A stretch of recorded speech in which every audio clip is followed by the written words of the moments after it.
Okay, yeah. We'll just get started. I see through on here, but once he joins, we'll just join him in. But we'll start, and then Nate will be joining us as well. So let us begin. After a relatively uneventful evening the night prior, seeking refuge in the home of chartered companion Borseal, the group learned the home was supposedly under the watchful eye of a cousin, though she nor his pet cat was found inside the Flint home. Only a ransacked house that had been searched and shackled with 2 lord's locks, along with some kind of abjuration magic on both front and back doors. A possible stroke of luck by the group in their decision to enter through a back window and seemingly bring no unwanted attention by whomever cast the spells on the doors, while they achieved an unlawful night's rest within the bounds of the Platinum District. We joined the party standing in an empty alleyway. It's mid-morning in a relatively quiet Platinum District with the heightened security for those seeking entry to the district of nobility. It seems there is significantly less foot traffic to those upper crust shops in the city of Briarwood. On an earlier morning scout, the party would find the magic shop to be again closed, seemingly in the same state it was the day previous, while the other shops in the district, fine clothes and other non-magical wares, mostly appear to be open for business. After an unsuccessful first attempt the day before, we find ourselves at attempt number 2, to break in, and this time hopefully plunder the necessary goods from the magic shop known as Lightfall's Sphere, owned by none other than Trumpkin Lightfall, a mage from Stevens Briarwood past. As the charge from the ring is spent, the stone wall in the alleyway rapidly dissolves into the ethereal plane, leaving a hole large enough for the party to pass through and in to Lightfall's Sphere, where you see a warmly decorated room formed of stone and wood. Shelves line either side with what appears to be empty glass vials, leather pouches, small wooden boxes, and all manner of small bags and containers. And I will put you on a map. We'll kick this shit off.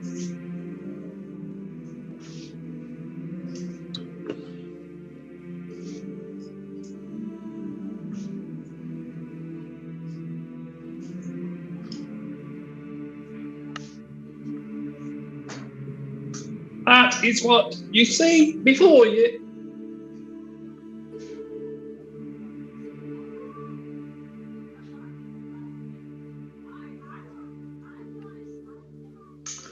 What do you do?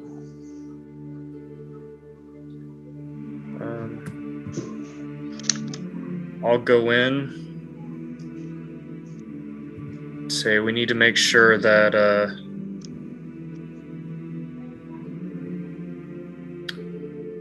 he's not upstairs by chance as well.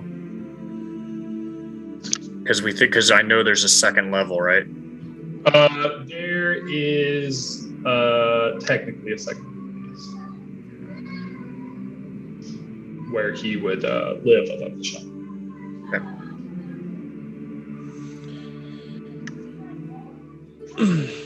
Lint is going to pop open his magic detecting eye and look around this hallway. The eye is sight only, correct? As far as I'm, or does it like pierce walls? I think there's like a. Let me send it through. It has like certain. You can go through certain thicknesses of certain materials. Lovely. So glint, in this current room, as you kind of scan, there is no eyes.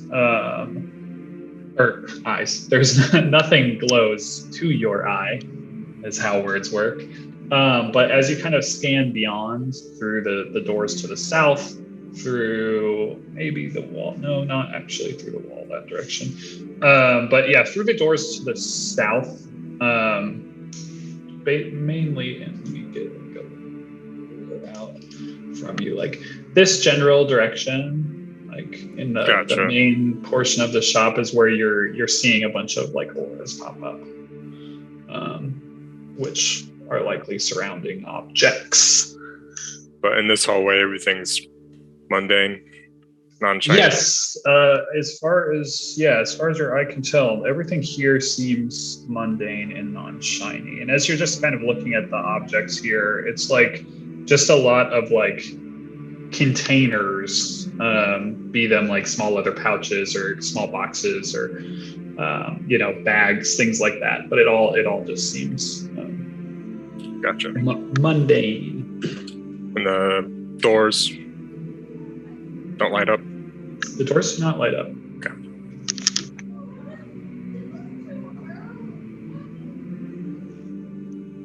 Are the doors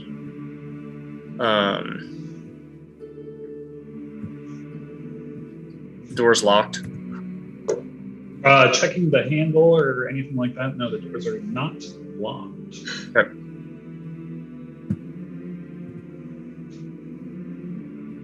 Do you want me to go upstairs and if I need to run interference or something, do that, and other people rifle through looking at the stuff? So for just quick context, Connor, I don't know if Nate or I told you, there are two massive clay golems on the other side of the wall to the south, and all the magic stuff we tried to get was like glued in place via magic. Okay. So it's not quite as Do we have a tentative plan for golems or stuff that's glued in place? Yeah. So I'm gonna cast, when we get the door open, Silent Image and try and get them to move to a spot, and then hopefully going to try and trap them immediately following. Okay. Well, I'm happy to be door opener then. Okay.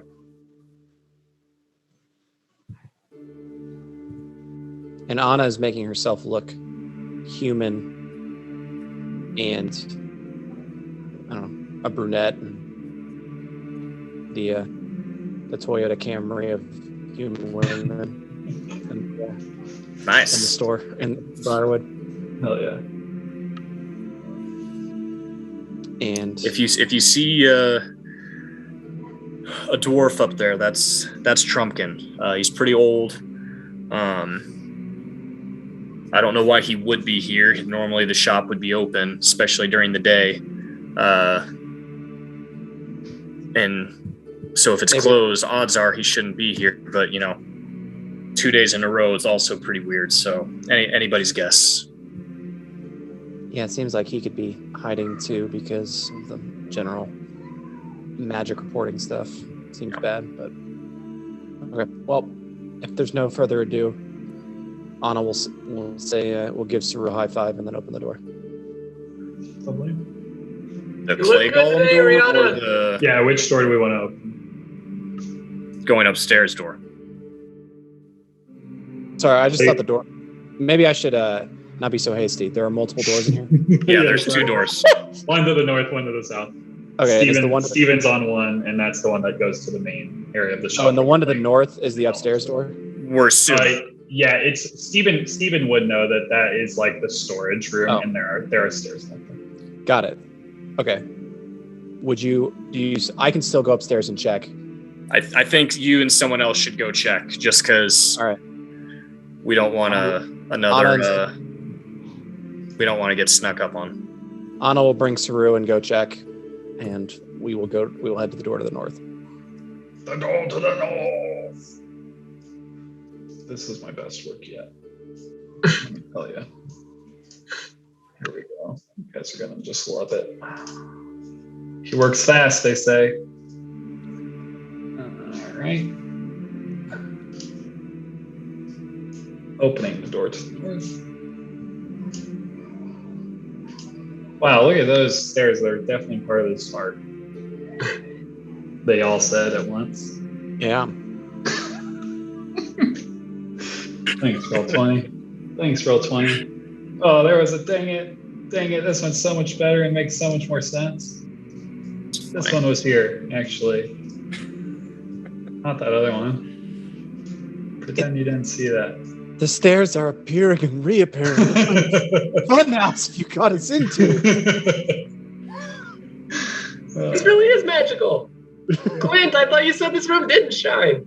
Thank you. Thank you. Thank you. Look at that. That is fucking good. Boom.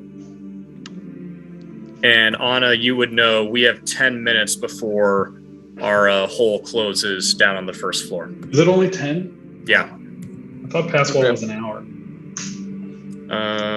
Could be wrong.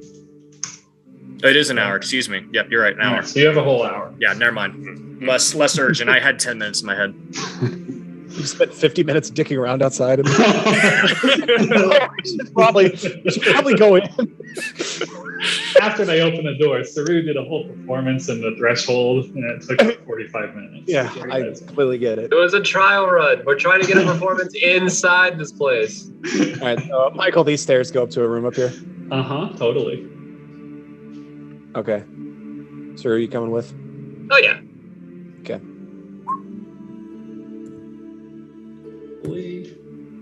We can. So we're heading to the door, and we can switch over to what Steven's doing. I was just putting it, but there's no rush. Okay. Because I can do it without opening the door too.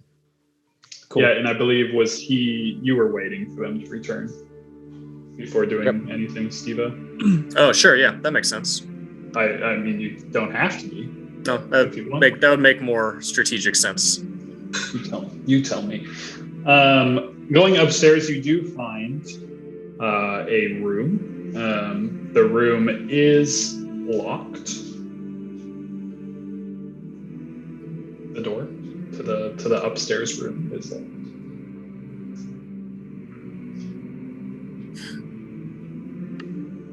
Field door. Opening the door. There's a very loud knocking noise as the doors open. And what you find is a small bed chamber. It's bigger than the storage room that you guys are currently in, but there's no map for it because, of course, why would there be? Big dummy over here. No, but you find a bed chamber that looks lived in. It is generally like, it's not, I wouldn't say dirty, but the previous room and the previous few rooms you were in were just highly organized and everything was in its place. This room's a little more dirty. There's a small kind of office area that you can see off to one side, and then there's also the area kind of around the wall that is the bed chamber, and the bed's unmade. There's signs of that someone has been living here very recently. It just seems like this is someone's private. It's when you enter someone's bedroom and you're like, this is someone's private space, and I feel weird that I'm here. That's kind of the vibes.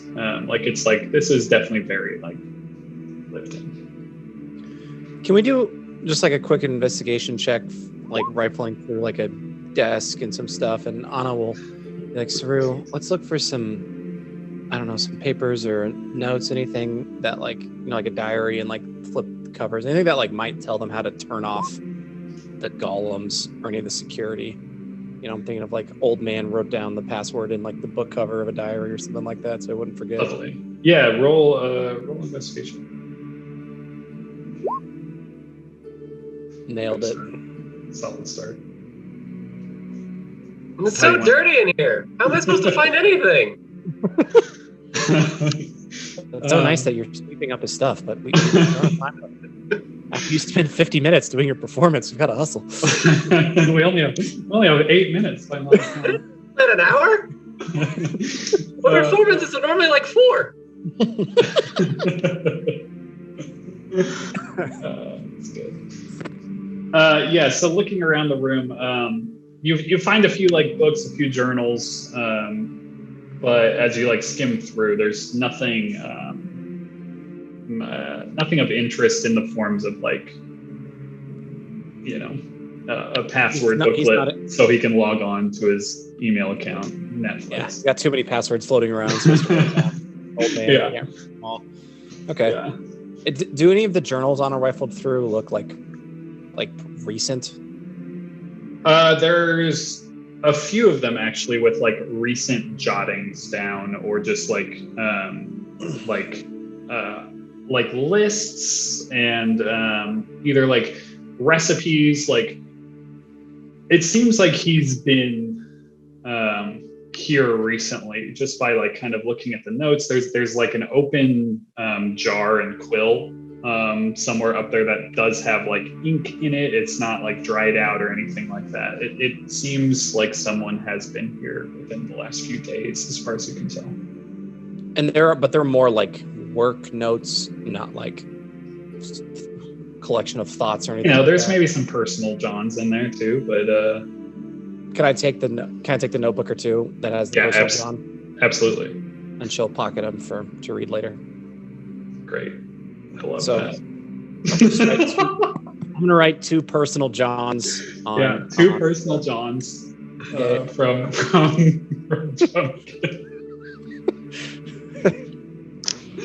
Oh, that's so good. Okay. All right, we'll head back. I can't wait for that email thread. Personal Johns. Really, if I was doing a full Joe O'Brien, it'd be personal diary Johns. Yeah, personal diary Johns. It's just so the John is entirely superlative, because you understand what a personal diary is. You just have to add John at the end. Exactly.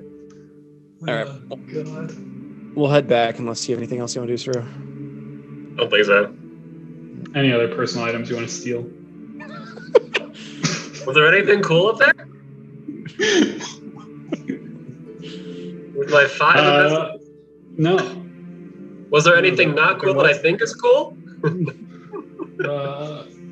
worry about it. If only I had a random item, the mundane item table ready to go. Whatever that page is in the book.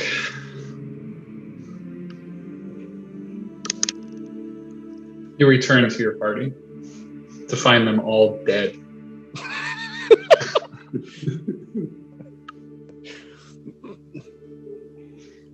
That was quick. The blood dripping from the kobold. Yeah. Feasted on the flesh of his enemies. Salek is stabbed and murdered them all. All right.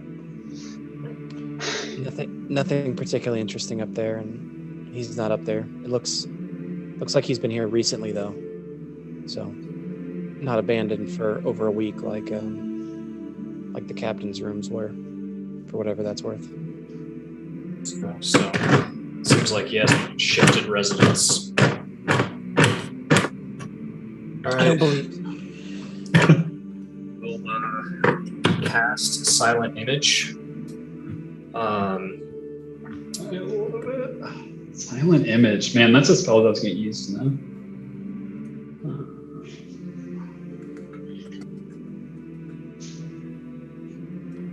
And I don't have to see the spot where I'm casting, is my understanding. Yeah, it's just within range. Yep. So I'm going to cast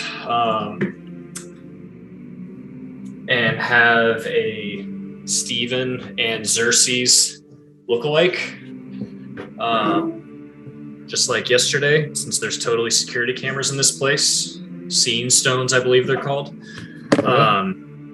And they will be at the front door, like inside, obviously, the front door, and they are like gesticulating.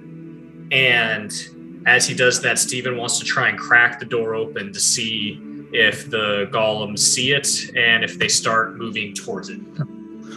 Well, we're gonna start with an initiative roll. These things are popping off.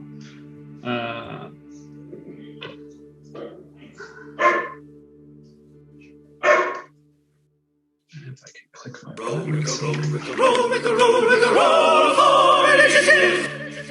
There we go. I like the sound of that.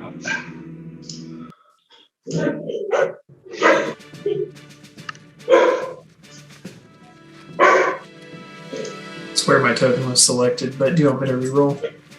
No, I can imagine. You can just pop it in there. Ooh.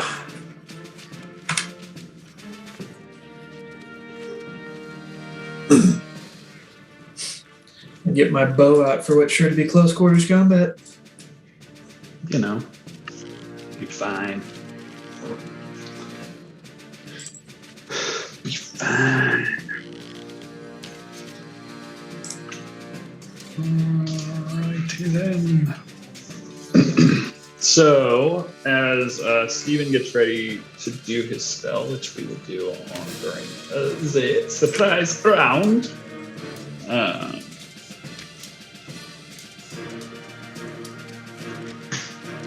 Steven, you are making, I'm just going to put like a little object in there.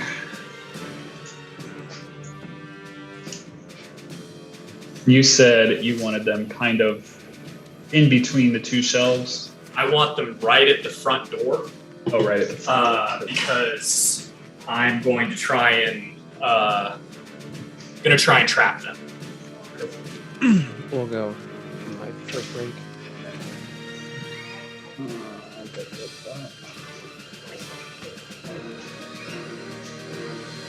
I'm reading knock for what it's worth. That's really good.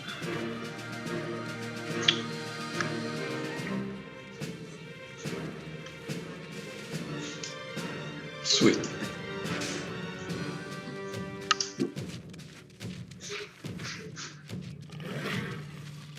Cool. All right, so they will appear there.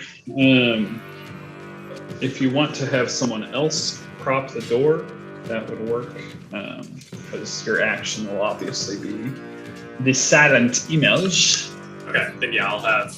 But you'll be able to do that on your next. Selig or Anna or whoever's next to me can just open the door. I'm sure Glint would be great for this as well.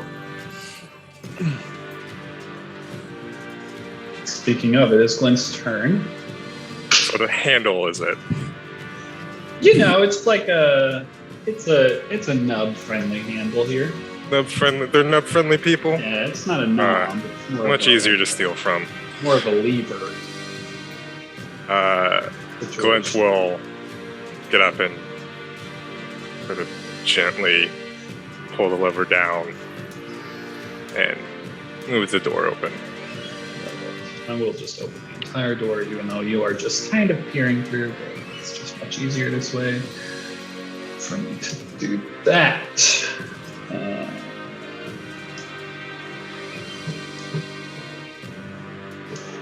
I think I can make out where you put my silent image, right?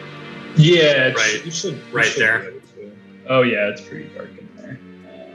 But yeah, it is right, like on the right when you enter the room. Cool. Anna, anything you would like to do as Glint slowly opens the door? Anna's going to bonus action enter her blade song, just in case things get weird, and will ready in action if the golem comes charging towards us. She will step in front of Steven and Glint and attack us. Arthur? will pull out his bow and stay right here. I don't really get much of a better angle anyways, but that's what he does. Love it.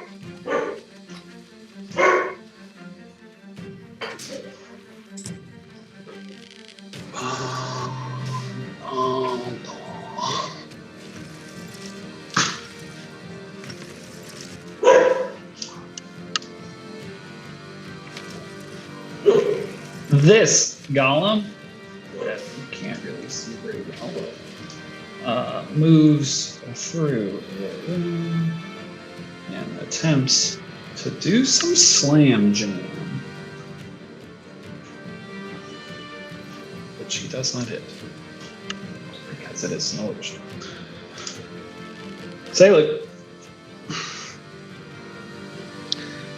Selig is kind of like peeking around the corner there, seeing what's happening. Being new to the group, doesn't want to ruffle too many feathers, so he's just going to reach over to Steven and Stab him through the heart. one of those. Nice. That's fun. More candy. Saru.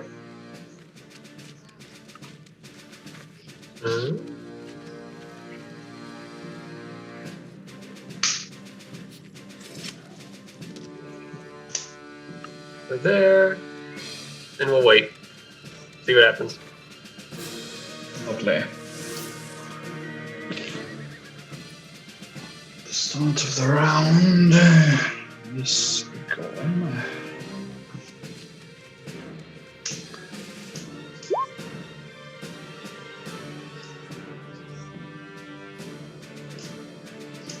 Is that and attacks. Nothing happens. Steven. Feeling really awesome that this worked the way he wanted it to. Steven will then immediately cast Wall of Force, basically walling them off in that side of the shop. Really praying that they cannot get through it, because he's worried there's a chance they can. Love it. And actually, with I'll whisper to everyone, they were able to move through the bookshelves, so give it just another moment to make sure they can't get through the wall either. I don't know how they did it, but there's something different about these guys.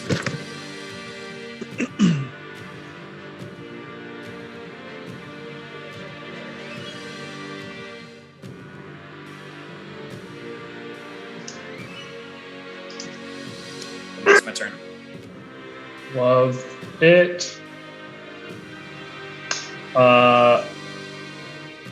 As the turns tick by, you waiting to see what they do. They immediately both seem to stop attacking said illusion. The illusion's gone, by the way. Oh, the illusion's gone, so they don't even attack it anyway. It does not exist anymore. But upon attacking it, it seems like they were done for with the whole thing. They start. You see them attempting to mash their way back through the wall of force. It's probably a bit of a hideous display, as their kind of bodies literally mash like clay up against this wall, trying to force their way through the panels that are currently kind of locking them in to this back kind of area. But yeah, they are unable to get through the wall. You're pretty clear to see that the force wall is kind of keeping them at bay, very much like some Darth Maul Qui-Gon Jinn bullshit. And in 10 minutes, they're gonna come out with their lightsabers ready to roll. But for now, it seems like these gents aren't going to be bothering you. But they do look like they want to hurt you.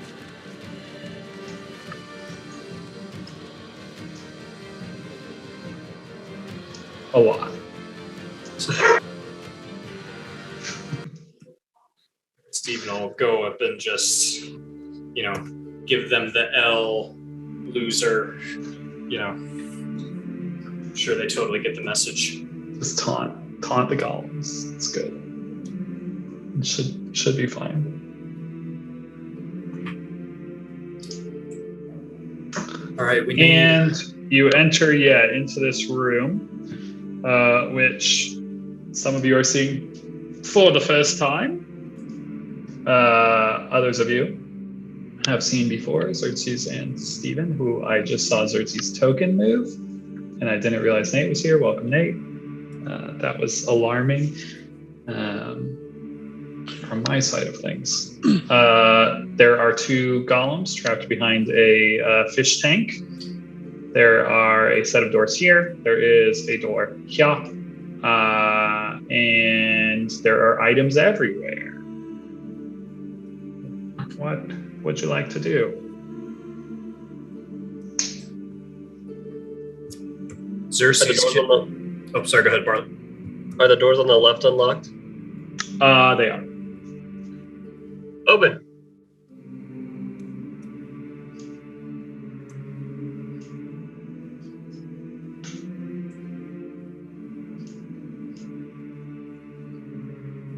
Hey guys, there's another room over here. An office. What looks to be some type of office area. It looks like some type of office. This room has a good many shelves with some stuff on it. Looking around just quickly, you can see that there are like kind of arcane focuses and things of that nature, kind of all in this room. On the large desk in the center, you can see there's like papers, a few like open bottles of quill, ink, parchment, and in the back of the room, kind of between these 2 like sets of armor, is a large curtain, a large purple curtain, kind of covering that part of the wall. And that's what you see in that room immediately.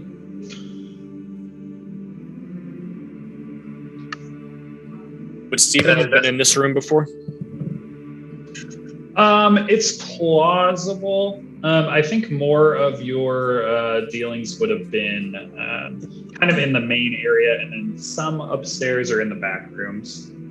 But this room, it's plausible you may have like walked in here at some point, but Not enough to like be like, oh yeah, I know what this suit of armor is and like all that stuff. It's correct. It was his face. Got it.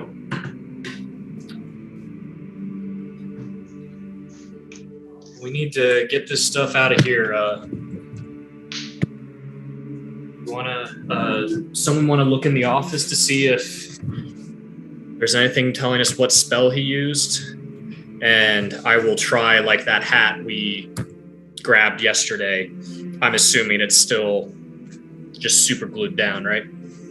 Yeah, you reach for the hat, and then you realize that the hat rack is on the other side of the wall. Just such bad luck. No, yeah, it is still glued down, as far as you can tell.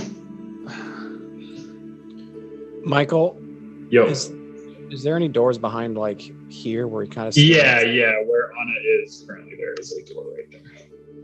All right, well, Saru's looking through that door. Anna's gonna look through this like back door area. So this small office is filled with cabinets that are kind of covered with books, papers, and other items. Immediately, you like on the center of this kind of table. There are there is a mostly eaten sandwich, just kind of the corner with a few bites, like bite marks, is left. There is a brown apple core sitting next to that on the desk, and there is a box of components, like magical components that appear to be like getting have been in the middle of getting like sorted into smaller containers, but there is still kind of a big mix of them together, and then some that are already kind of doled out, and also on the desk is this.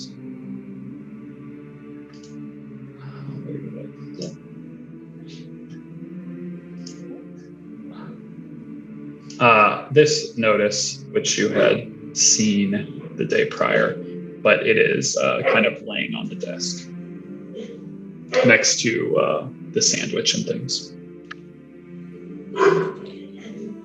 Okay. As she does like a quick glance to the shelves and stuff, is like just more magical components, or what's in the storage? Yeah, so for the most part, it's like books. There's like kind of rolled up piece of parchment and quills, and like there's some kind of like basically it's all organized but unorganized to the set of like this is probably where things would be sorted. This room, that's what this room would be used for. Okay. All right. Anna will stick back in and say, nothing in this room other than the same notice that we saw from the practitioners of magic wanted. So I wonder if he got it and Splitsbriar would keep immediately. And she'll be like, Saru, Glint, is there anything in the office? Let's Glint check. We're about to find out. Glint's gonna open his eye and help an investigation. Love it. So Glint, opening your eye in this room, there are some things that draw your eye.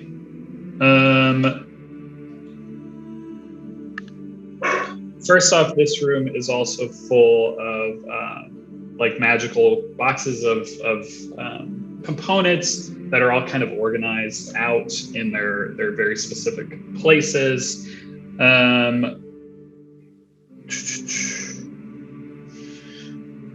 There is also a good bit of finer components that Saru, you'd kind of be able to pick up on just looking around. Like some of these things are some of the things that like Steven was often after, just like the nicer gems, the components that cost money. They were kind of like scattered through this room. There are 1, 2, 3, 4, 5, 6, 7, 8, 9, 10 magical auras throughout this room. Glint. Many of them are on or near the desk. There are 4 rolled scrolls on the desk that are magical. There are 4 vials with liquid that is exuding magic. In the corner of the room, there is what can only be described as a beverage cart with a small wooden barrel that is exuding magic. And there is like a cylindrical like staff or rod shaped item that you can see its magic behind the purple curtain to the north. That I will just draw on the map so that it's right here. There's a purple curtain. Wow, wow, wow. These things on the desk. And he points to the scrolls. kind of pushes them into a pile. And the vials. That thing in the corner, he points to whatever the crate with the beverage cart. Mm-hmm. That thing, and something. He's going to kind of peek under the curtain or look behind it. Something under here. Classic. As he peeks behind the curtain, he sees just so many scrawling notes that are all confusing. Oh wait, that's my curtain. Looking behind this curtain in the room, you see there is a large double door made of dark steel, which is reinforced with this like kind of dark green, almost black metal. And the glowing item is what looks like a locking bar. But you'll note that it doesn't sit in any like there's nothing that it's sitting in. Like there's nothing holding it there. It just appears to be kind of floating there in front of the double door. Want to investigate it? Yes. Roll investigation. While Glenn's investigating, Anna's just kind of like shoving the scrolls and the vials into the... Yeah, you notice that the things in this room are not anchored to the floor or to anything. They're all able to be moved. So easily done. Glint, looking over this thing, you are drawn. There's a small button on one side that seems kind of like maybe it would unlock it. Glenn's definitely gonna push that button with his nub. Watch what happens. Just fist bump the button. As you do fist bump the button, the rod falls to the wooden floor with a sudden impact, as if gravity now works upon it, and the doors can easily be opened. Glynn found something.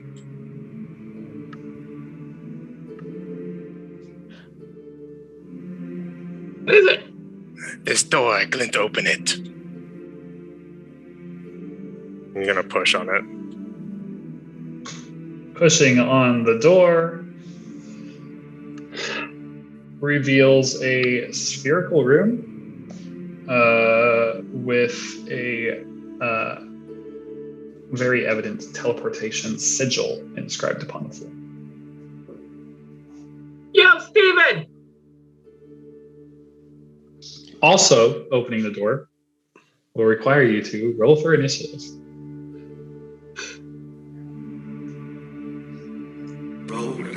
Yo, Steven is a really good initiative moment, you know?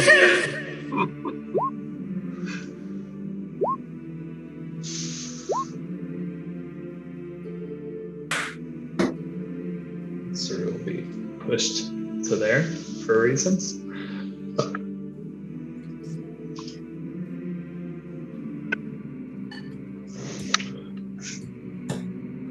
So while that was going on, Michael, Xerxes and Steven were trying to get the hat that we saw yesterday. Yeah. I don't know how you want to handle that, but yeah, let's do that before initiative starts. Okay. Steven would have tried to dispel magic on that area of the shelf specifically. Love it. Roll a intelligence check, I believe, or I believe it is an Arcana check. I'm not sure. Oh, okay, great. Spell magic. Yeah, ability check using your spellcasting ability. So I believe that's just intelligence. Oh, okay. I misunderstood. Right? Am I reading that right, or am I wrong? I always thought ability was You're right. skill, but if it doesn't specify a specific skill, it's just the ability. Got it. So Yeah. intelligence. So just straight up intelligence check. Yes. as you cast that, If it doesn't work now, it's never going to work. the large, oversized pimp hat that you guys were focused upon becomes free on the table. I will hand to Xerxes, and you want to identify this just to make sure we didn't waste all this time? Yeah, of course. It is a hat of the pimps. Xerxes, it is, in fact, a hat of disguise. Nice. He puts it on. Does his horns fit in there? Almost as if by magic they do. Like you put it on and your horns just seem to not be in there. It's very strange. What do you turn into, Xerxes? I'll have to attune to an item first. Bummer. But it does have, ear, horn, hair of holding situation for free. So that's nice. Awesome. I thought maybe it was so large, so it would fit my horns. It's really big and floppy. It just looks really nice. That's the problem with those hats disguise. They only are good when you're attuned to them. Otherwise, you just look like kind of dumb, you know? All right, everyone, we got this. If there's anything else that we think might disguise ourselves, like, let's take it, but then let's get out of here. And Steven, on like just right by where the register would be in a very clear, obvious spot, will place a note that he wrote the night before that very clearly says to Trumpkin. And I'm assuming that's when he heard Yo Steven. So that seems like a nice segue. Perfect time for a Yo Steven. Glint, if your eye is open in this moment, a strange thing happens, because as the door is opened, there's this jolt of arcane energy that just emerges and fills the two sets of armor that are flanking you. And they begin to move. Yo, Steven, you hear as initiative begins. Steven. Yeah, I'm coming. We gotta move fast, y'all. We find something interesting back here. Okay. I don't think I would see anything that indicates that armor's actually gonna come to life, right? Yeah, I think so far Glint might be the only one who knows. Okay. I'm just walking into the office. Arcane energy within him. Anna, is there anything you will do with your 6 seconds? I mean, being 5 feet away from them, can I do some sort of check? See if Absolutely. Perception or investigation, just as you're standing there right behind Sir Glintsalot.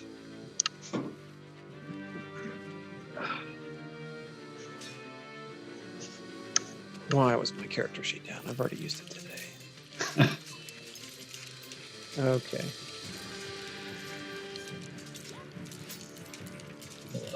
Lovely. Let's see what these boys have. Anna, there's this very subtle movement in the armor flanking Glint that you are able to perceive as they kind of they shudder a bit, but that is all. Anna will pull out her sword and will say, guys, that armor's moving, I think. But she will hold her action to, and if like one of the armor goes to attack somebody and like makes more than a shudder, she will attack it. Beautiful. Artie. Bow out, arrow knocked, ready to do the same thing. Sarip. For the same one that Anna hits. Gotta stack that damn on, you know? Yeah. Steven, we found one of your warp tunnel circles. You don't know the word teleportation? Is that what he called it? All right, Steven, we found one of your teleportation circles. One of your But fast warp tunnels are so much travel cooler. modalities. Captain, the warp core has been affected. Beam us up, Scotty. As Scotty is beamed, one of these lovely creatures suddenly reaches out and draws the ire of Anna and Arthur before it completes its attempt to punch Glint in the face multiple times.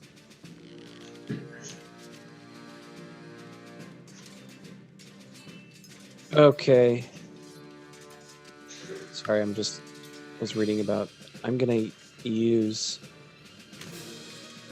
Booming Blade Yikes. on the first swing. I think that's everything I get. Yep.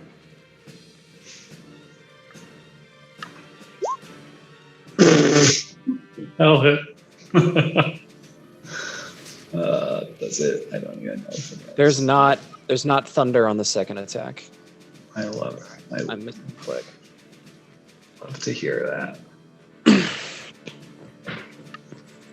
And if it moves, it takes thunder damage. Although I don't know why it would be in a big hurry to move. Yeah, it seems fairly indecent position, but you never know. So no thunder on the second, you said? Great. No thunder on the second, only on the first attack. But Hefty still. damn. Hefty. Arthur, you got anything else before this thing puts its hands or its gauntlets upon Glint? I'll do thunder on mine. Did it like that thunder? You know, the thunder wasn't great for it. I'd say. Try sharpshooter and see if It's I pretty happy that it didn't take do double it. thunder. Yeah. If it can feel it. 13. Does not hit. I was really hoping that put the Or plus it does hit, but it just hits a suit of armor. 7. God. If you notice that the armor is actually full plate, so its natural armor class is 18? Is that full plate? 18. I have a plus 12. Oh, but you have 3 attacks, right? I could action surge. I don't have 3 attacks, do I? What? You don't. Can I? That's I just think the DM being an dick. asshole. Give me a 3rd attack. Ah! You put my monsters in a fish tank earlier, all right? Anything else, Arthur? No. It gets to make a punch. Sorry, Glint. Here comes the big damage. Glint, two slams against Yi. Yeah. 15 to hit is actually pretty solid 15 hits. for this guy. 5 points of bludge, followed by 17 to hit, 6 points of bludge, 2 gauntlets to the face, Glint. Ah! Don't hurt, Glint! Punch you right in your temporary hit points. Selig. Say like, well, rather jauntily, is this a space I can move to here, or is that? Yeah, that's fine. Oh. He will. Why is the DC 949, Croft? I just looked at that. I punched in the wrong number momentarily, and it was like 1,000. That's good. What DC? What have you done? What is DC? You're gonna fail that a lot. That's amazing. I love a good DC 949. I should, if you're going to put that on yourself, I mean, I should start using that kind of stuff. Oh, sorry. DC was actually 1,000.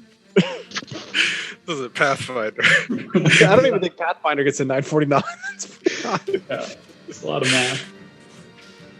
Amazing. Really amazing. Sorry, Selig, you're up. He will shoot a bonus action. Give one of those, which will actually give this next attack a +5 over what he does. I love So this. it's got a +4. It's supposed to be a +9.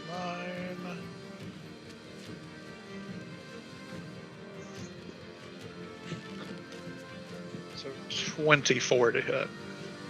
That'll hit.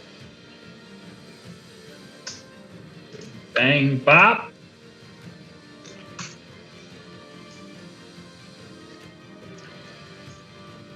It stands. It stands. Anything else? With You your don't magical stick. Are you proficient with your stick? The quarterstaff? Yeah. You should add something to your rolls. Proficiency, right? I think he did add like 5 extra, right? On top of the 19. Yeah, No, so it, on the damage. Oh, on the Shouldn't- damage. I think. Yeah. Probably be Oh. plus strength, but I it's- don't know but how strong Sailor yeah, But is. he's he got a can use- 0. But he So, can like- use his spellcasting ability. So he can Yeah. use presumably wisdom. Since I assume you're a druid.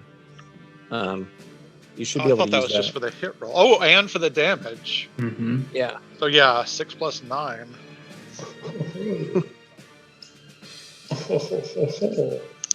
Beautiful. It is still standing, but it did take more damage. Butte. Butte. Anything else, Salik? He nods to Anna in the meta head nod way. It's good. Xerxes. Do I know the approximate cost of the hat? You don't. Does not have a cost, like a little tag or barcode on it that you see. You could roll an Arcana check if you would like. I mean, I'll give it my all. Where'd my... I can tell you exactly how much it is, dependent on that check. At least put it in the ballpark. A hat of disguise, you say?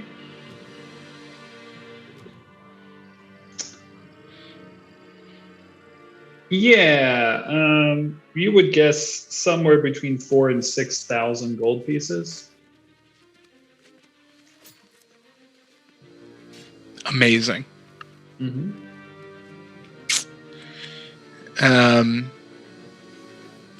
Xerxes will walk up to the counter.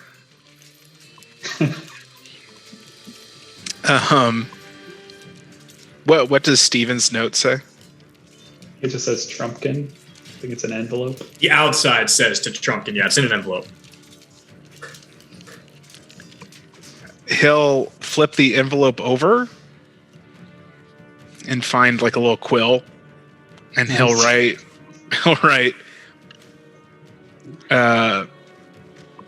sorry for breaking your toys.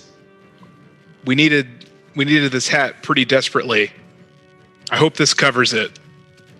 and then he'll just sign it X, and he's going to put down 150 gold pieces. Yeah, pretty close, I would think. Pretty close. I love it. Xerxes just nonchalantly walking up to the counter and jotting something out and leaving some coin behind. Glint, you've just been punched in the face in the other room.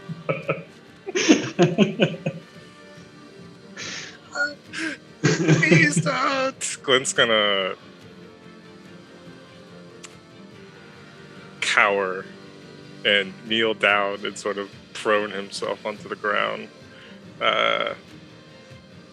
Just trying to protect himself, like like the kid that gets bullied on the playground. And that will be his turn.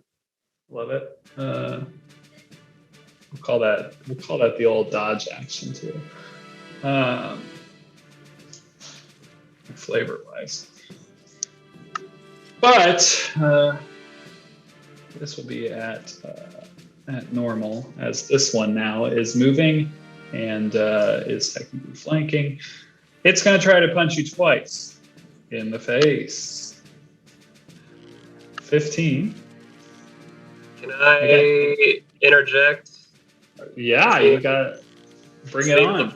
Seeing the first one move, Sphere would try to somehow, some way keep it from hitting Glint again, seeing that it was kind of winding up. I love it. Cutting words. Yeah. As long as it's not immune to being charmed and can hear me. It's up to you. Does charmed have an effect here? It just says creature's immune if it can't hear you or if it's immune to being charmed.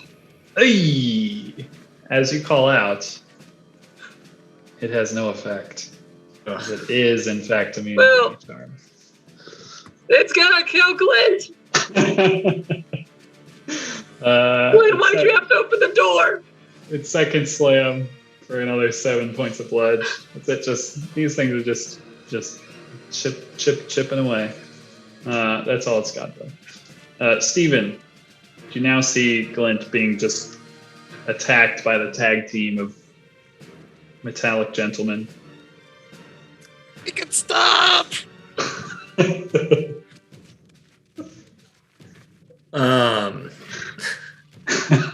That's amazing on so many levels. Yeah, I would like a Constitution saving throw from the beefy boy who his name is Lefty. Lefty, yeah. Con save from Lefty, please. Great. That's a fail, and Selig will be surprised to see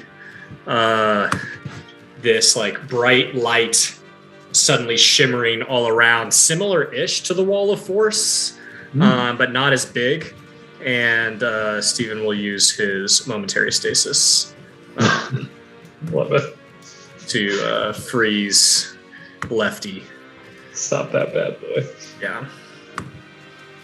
Perfect. So there's like basically a wall of force just in a box around this bro. Love it. Anna.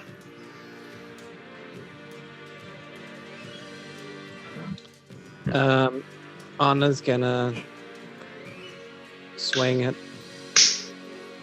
the guy again. Love it. 18s to hit. Oh, that'll do it. Don't worry about that second attack on that one, because that's going to do him in.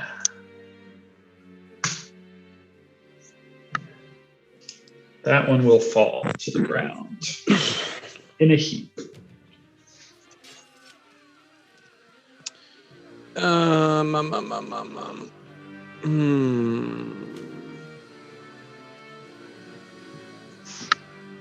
You can just hit it if you want to. I didn't think it'd go down that easily. Cool. Thank you. Steven sees Anna hesitate for half a second. Say it. and then swings and misses, so it doesn't matter. I'm going to use Chronal Shift.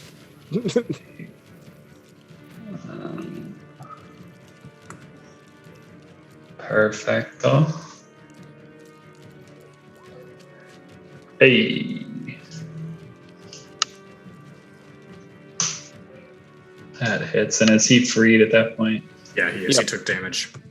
Awesome. All right. That will hit. Artie. Unless you want to move, Anna. No. You. Arthur. There we go. Oh, there There he you goes. go. Nice. There he goes. Yeah. Nice. Yeah. Shit. Laying him out. Found the chinks in the armor there. It's weird because he is armor, but you know. You're just there. Saru. It's got a few arrows sticking out of him.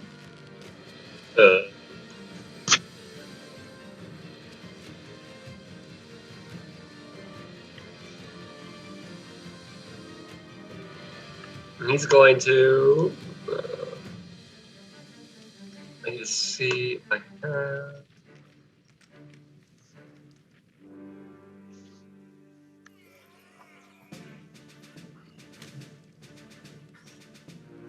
He's gonna take the Horn of Fury, and he's just gonna try to hit the thing with it. Amazing. And I love that. yeah, let me figure out.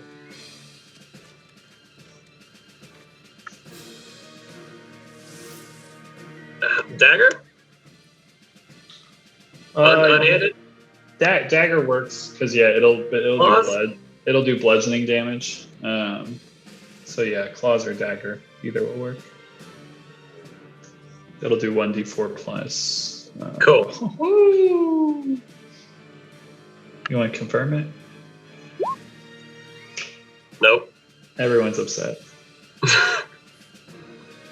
You nearly sock Glint with your Horn of Fury, but don't connect. This armor is dead, and it is Salig's turn.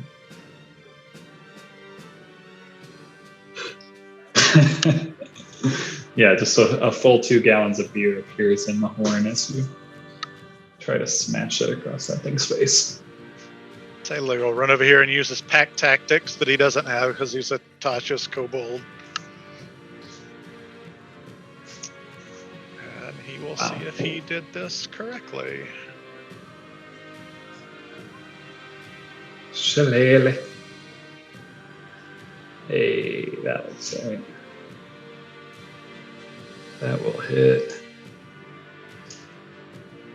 And that will have him shaking on one kneecap at this point, but he still stands. He's going to get one more shot at Glint, isn't he? He just might. Xerxes, as you finish dotting the I's and crossing the T's in your IOU. He doesn't know anything. What do you do? He paid for it. He's gonna saunter over and see what's going on. You see a display. He just looks at Steven and goes, "Huh, that ain't good." And that's his turn. Glint? Oh no! Get away from Glint! He's gonna crawl away. It will take an attack of opportunity. That's amazing. These guys can't stop. That's so amazing. And after getting hit, No! Stop hitting Glint! and he's going to turn turn around slightly. So his bulging orange eye staring directly at it, and is going to see a laser shoot out from his eye. Of course it is. Amazing. And each one pushes it 10 feet away. Ooh. Well, Glint, each one pushes pieces of it 10 feet away as this armor flies into the corner of the room. Ting, ting, ting, ting. And that's where we'll take our 8:22 break. You are out of combat. Wow. Right at the end of the song, too. I love when that happens. That was a good time. Right. That was a good combat. That's good. It's very solid.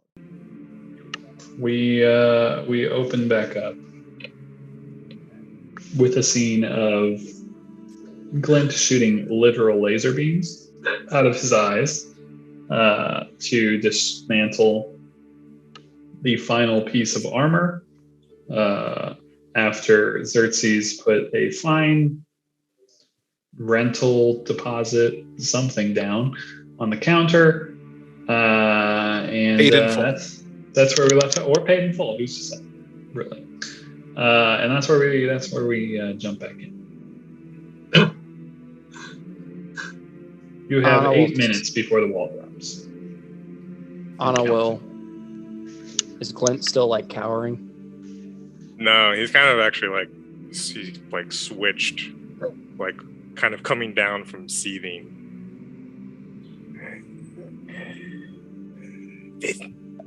It's gone.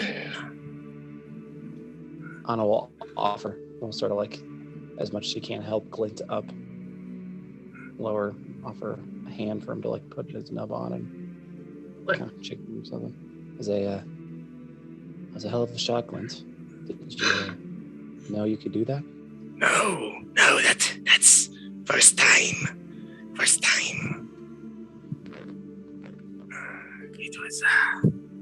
It felt good. Well, good. It was quite effective. Maybe in the future you can hang near the back and shoot some things if it comes to it. Glint's like more useful. Very. Seems like frontline fighting isn't your strength, though. No, but Glint's fine. Glint can take a beating. Yeah, you definitely took one there, Glint. Where is Glint on the map, by the way? I think he might be under the armor. Okay. I kind of like fell back like onto it. I think. Okay, I just didn't know if anyone had gone in the teleportation circle room. Oh no, Glint was assaulted before.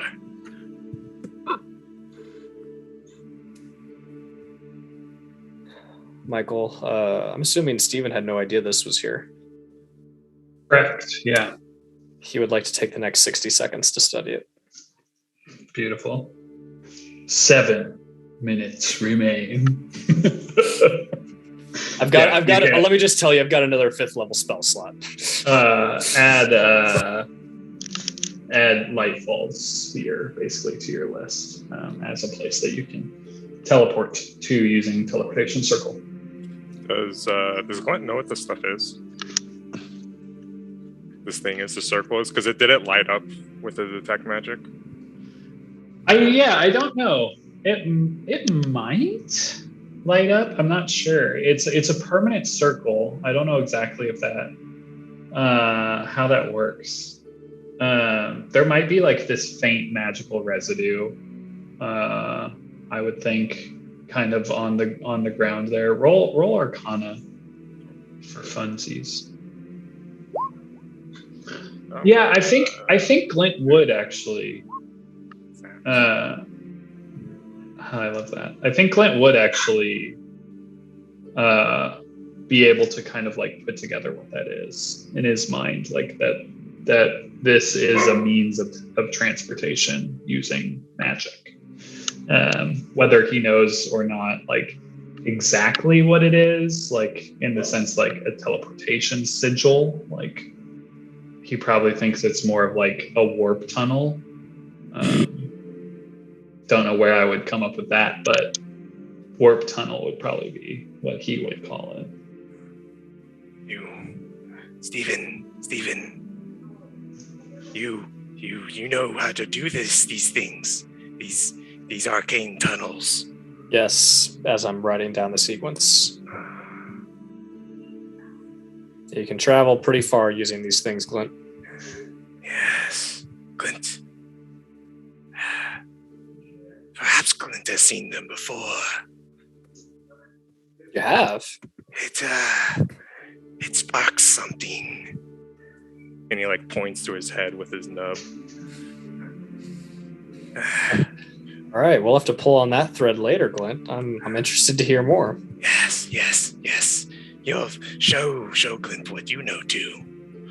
Okay, I will do that. Got the sequence down. While Steven's doing the sequence, Anna's gonna cast Identify,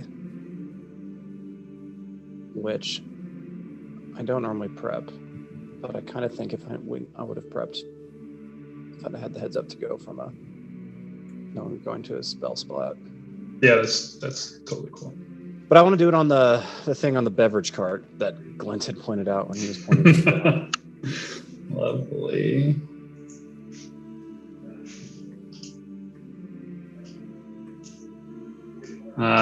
Did you said detect magic or Identify? Sorry.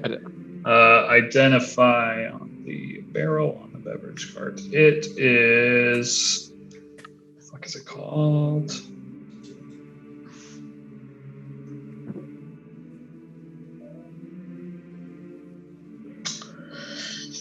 It is an alchemy jug. It is cupcake vodka, basically. All the different flavors of vodka. It's actually just UV. But every flavor of UV. No, it's an alchemy jug. Should be in the compendium.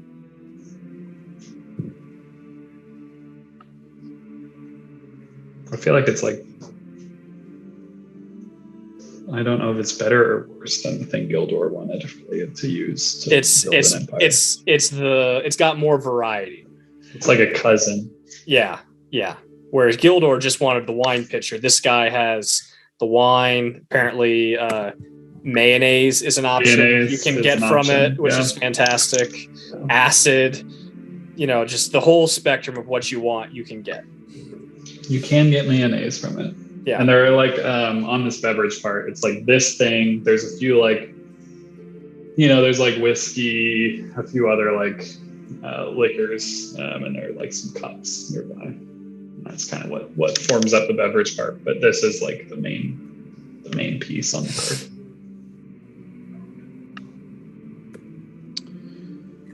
Anna's gonna stare at it for a sec, but then put it back. She's gonna pour out herself a nice teacup full of mayo.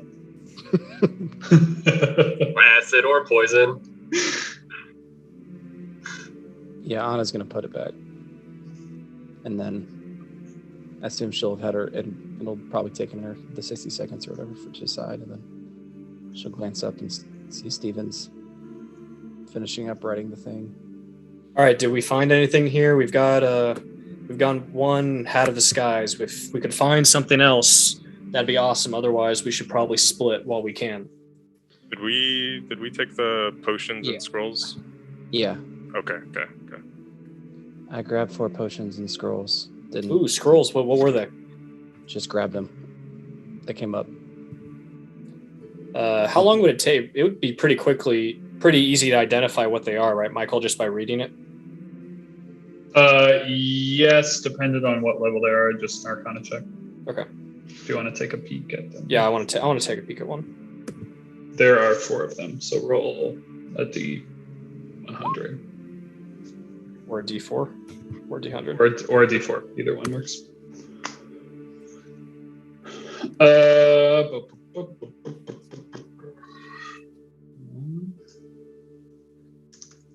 This this is a scroll of scroll of major image. That was on my list. That's fun. Scroll of major image.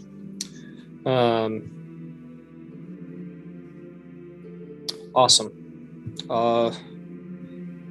Let's see if we can find something else for Saru, and then let's get out of here.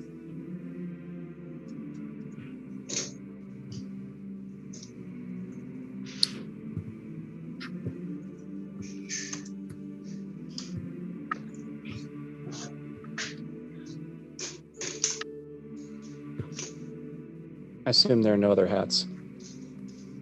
There are a few other headwear items. Not specifically of the hat variety, but there are some headwear. You said scrolls were over here, right? There is.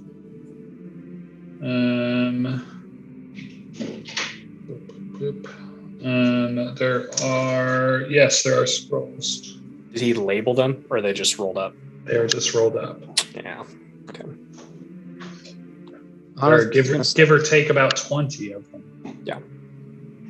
Anna's supposed to start reading the scrolls that she's got in the bag. You?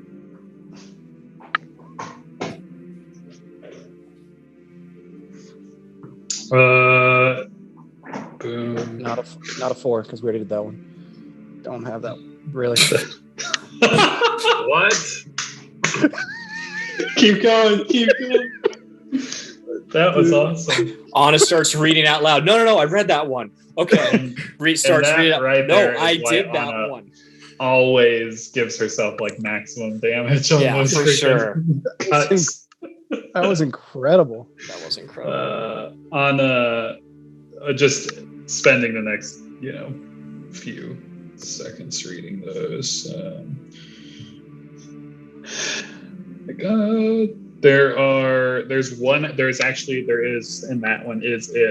There's one more scroll of major image.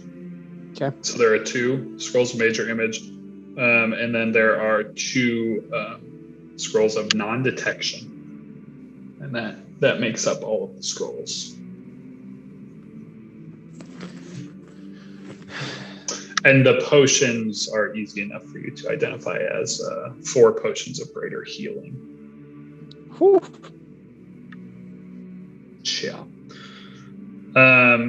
Just as an aside, in this room that you're looking at, there is a lot of gear and potions and scrolls. The gear is all like items, like worn items. There are also a lot of objects and shit like that. Like, it's pretty overwhelming, the amount of shit that's in here. Saligs, locate objects. I actually don't think there is a +1 arcane focus in this room.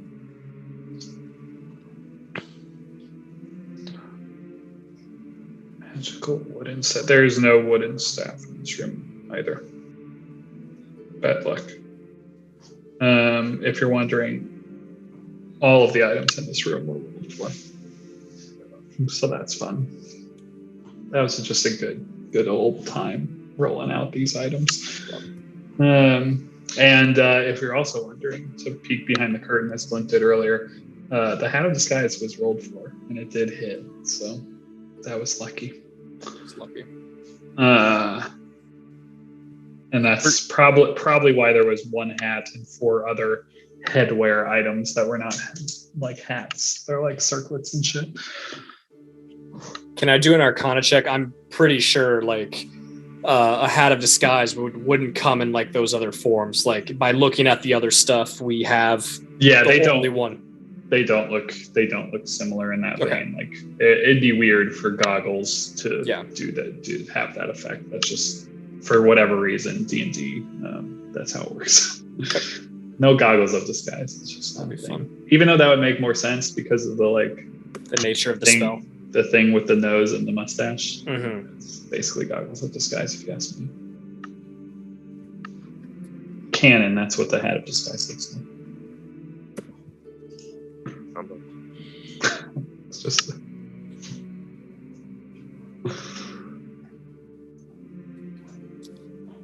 Well, 6 minutes and 30 seconds. Are there any sorts of cloaks or anything? Like clothing? Normal clothing? There is normal clothing in the room. 3 cloaks on a coat hanger. Anna's gonna walk up to Steven, always kind of like frustrated, like glancing at the scrolls, trying to see if like he can figure out what they are. And she's gonna be like, "We're kind of robbing this man blind. I'd like to get into the bag and grab some money." And she's pretty much asking for the. Okay. yeah, that's fine. Okay. We'll want to leave those spells of non-detection, by the way. Because we do not. Because we need diamond dust, I believe, Michael. The scrolls Don't. have the component baked. Oh, okay. Never mind then. Never mind. Yeah. Cool. If you were to copy the Copy scroll it. Check. and then try to cast your version of it Yep. without copying it, you would need diamond dust. But Got the it. scrolls have the components baked. All right. Never mind. One of the cloaks blue, by chance? That's a good question.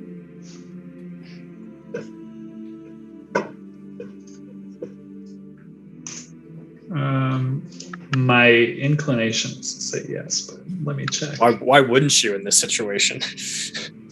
Because I actually think one of them is, and I want to make sure that it's the one I'm thinking it is.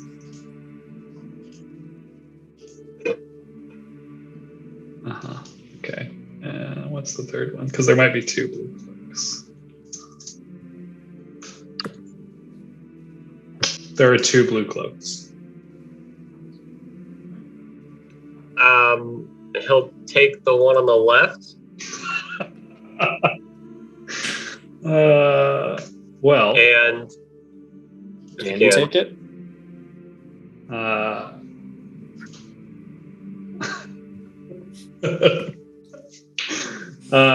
They are both anchored and do not move, as does all of the items in this room. Need I remind? Which one do you want, Saru? I don't know. Either of the blue ones. He's got his paws on one of the blue ones. And if you want to roll a D100 or a D2, it's up to you. You know, high or low on the D100 or 1 or 2.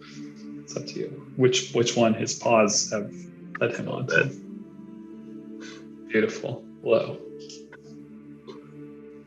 All right, I will try and dispel magic. Love that. That one.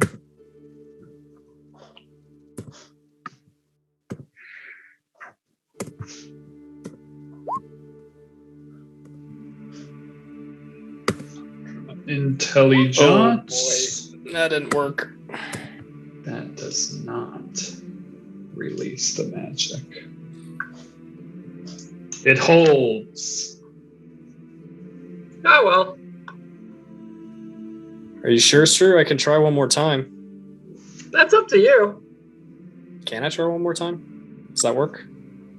If you have the slots. I do. Either that or you can try the other one. I don't care.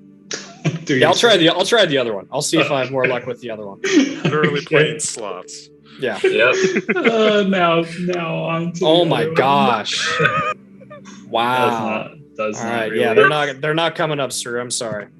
Nope, that's okay. I've got one. And he pulls out the blue royal robe and puts it on.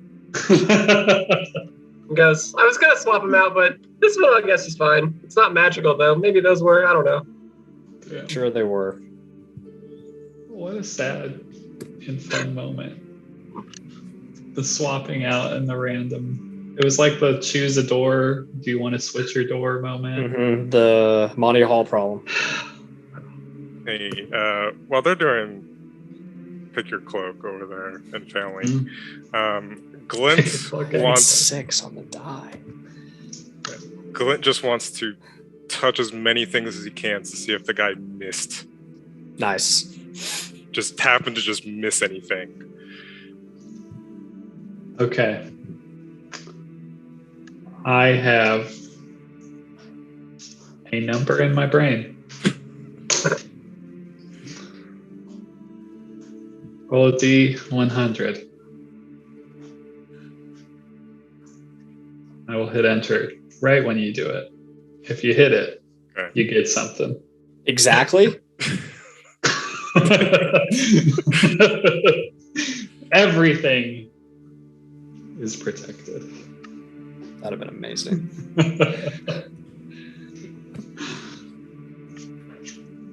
Glint tried. I love it. It was worth But a maybe shot. you could just laser eye beam one of them. Maybe one of those things that you didn't get to touch was behind the wall for us, and you should just let it down and see what's back there. Maybe. Oh, Salik. And feel better. But Time to head out. Yep, Steven is going to add to the back of the note that he already left, and he'll write, most of this still applies. Sorry about the armor. And he'll sign it, Steven. And I will whisper you what the rest of the letter says, Michael. Wonderful. I love that the first thing he reads will be, well, most of this still applies. Sorry about the armor. And then he'll also read Xerxes' note, which is just from X. And he'll be like, I'm so... Anna's like, as she's leaving, Anna sees what Xerxes left and will match it. So, 300 gold pieces sitting on the counter. Robbing.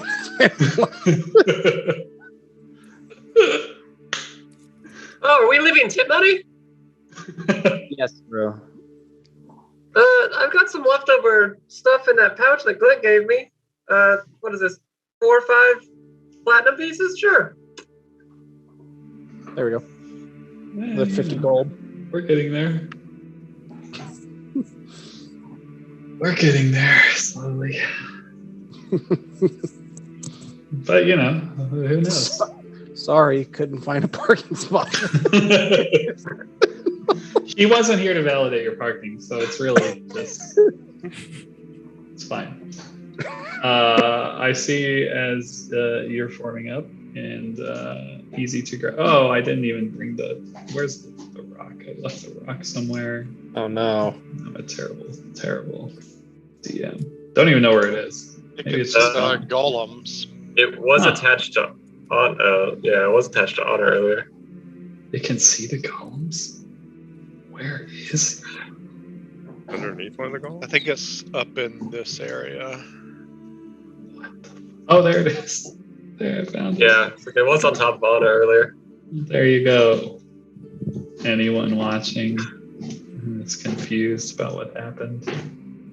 When basically this is for me when I go back and have to look at this episode for something, as I've been having to do this week. This is also for me. This is something that I look for all the fucking time. The calendar. I don't give myself the calendar enough. Beautiful. It is probably about a little later than that. But late morning, we'd say. I don't think I have anything for late morning. Yeah, it doesn't get to high sun. It's not quite noon yet. Is there anything else you'd like to do in the shop? There's probably 2 minutes left.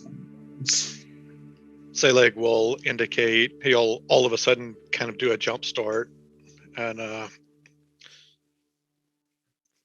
say, "Oh, companions, my companions! I think we better make haste. I've just received word from Master Everick. We need to make way to his manor immediately.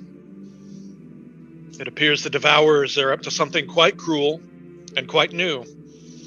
He'll be able to fill us in. It's in this district. We're very close.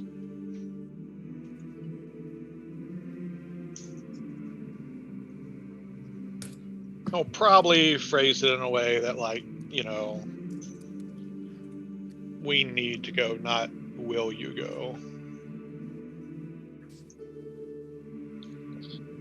Sounds like a good plan. Happy to meet him before tomorrow night anyways.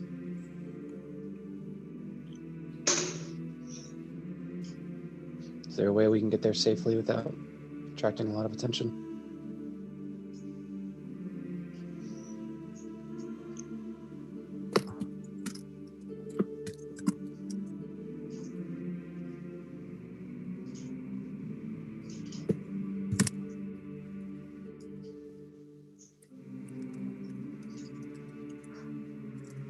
Just walk down this main street right here, apparently. So the Dunedragon estate is no less than 12 or so. Someone's doing a run. Oh no! Oh no! It's always a penis.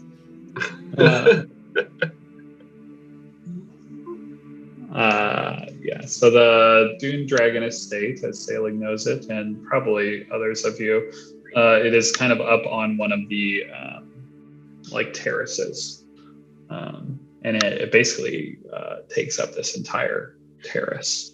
Yeah.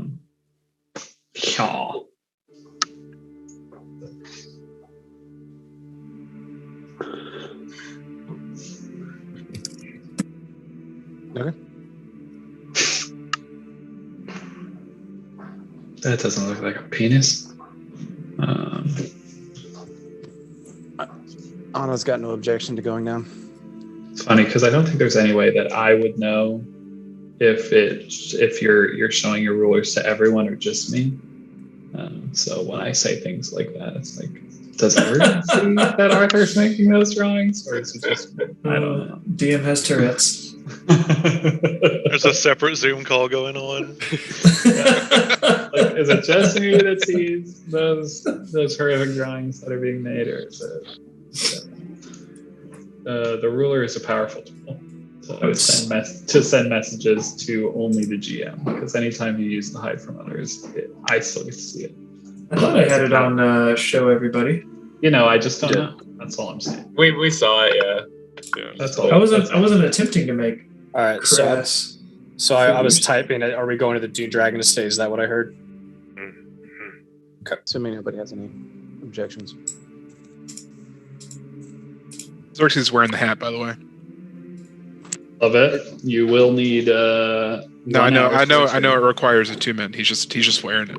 Very, that's very stylish, Xerxes. honestly a decent disguise. It's just big hat, wearing Xerxes. the hat. Yeah. Bigger. It's bigger than a normal hat. As we leave, Michael, Yes. I'm going to recast Silent Image and make that hole in the wall look normal. Nice. And so it'll only last for 10 minutes, but that should. 10 minutes without being discovered.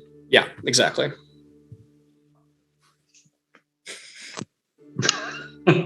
That's awesome. Is the hole big enough for the golems to get through once the wall drops? The hole could be, but I assume you made it just big enough for your human party to pass through. Yeah, especially since we knew they were going to be there. Yeah. They also are made of clay, so who's to say what they can or can't fit through easily. But it doesn't appear big enough for them to fit through. Beautiful. Back to... so what is your plan?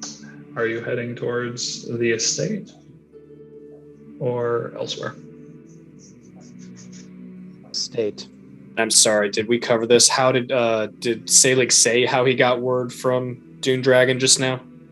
He just said he received a message. Okay. I would Or ask. I think he said he received word, but he would explain, if asked, that it was The a message to him. Like a magical con, sailing? Like in your head, or?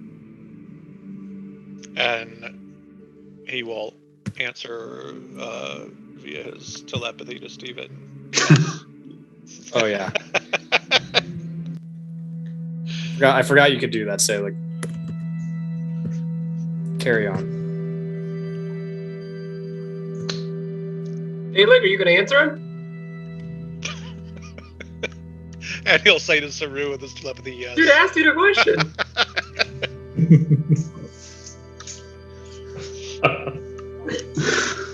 Amazing.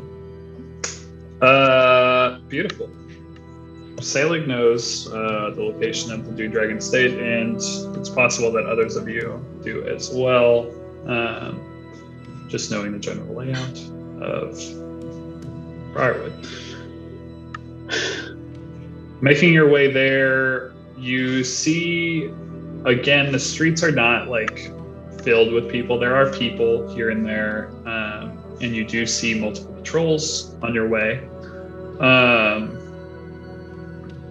You don't end up and close and personal with any of these patrols, and we'll just continue the fun of peeking behind the curtain, because I feel like you should know when you do cool things.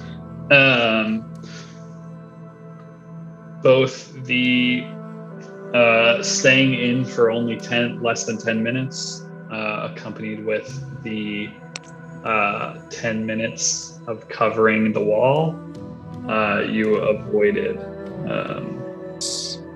some potential trouble at Lightfall Sphere.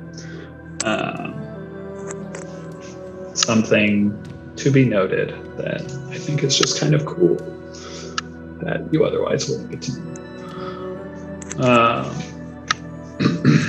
Good job, guys. That was good by everyone. It was very solid. Very solid work.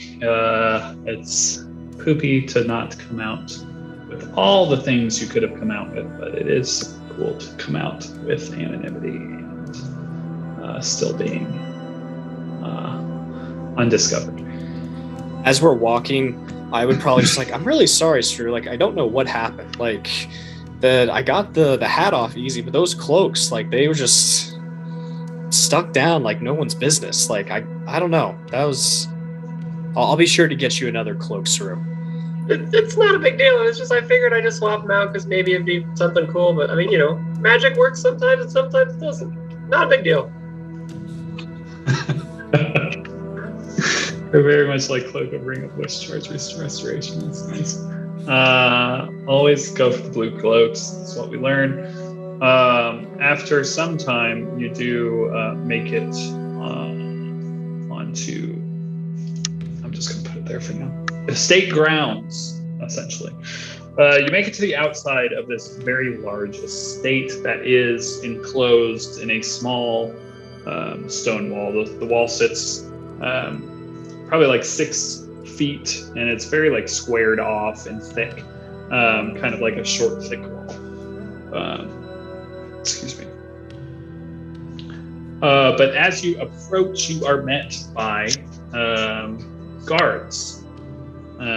These guards are some human, some dwarven, and they're all wearing robes emblazoned with reds and golds, and they meet you out front, and upon seeing you, open the gates on your approach. One of them will come out and say that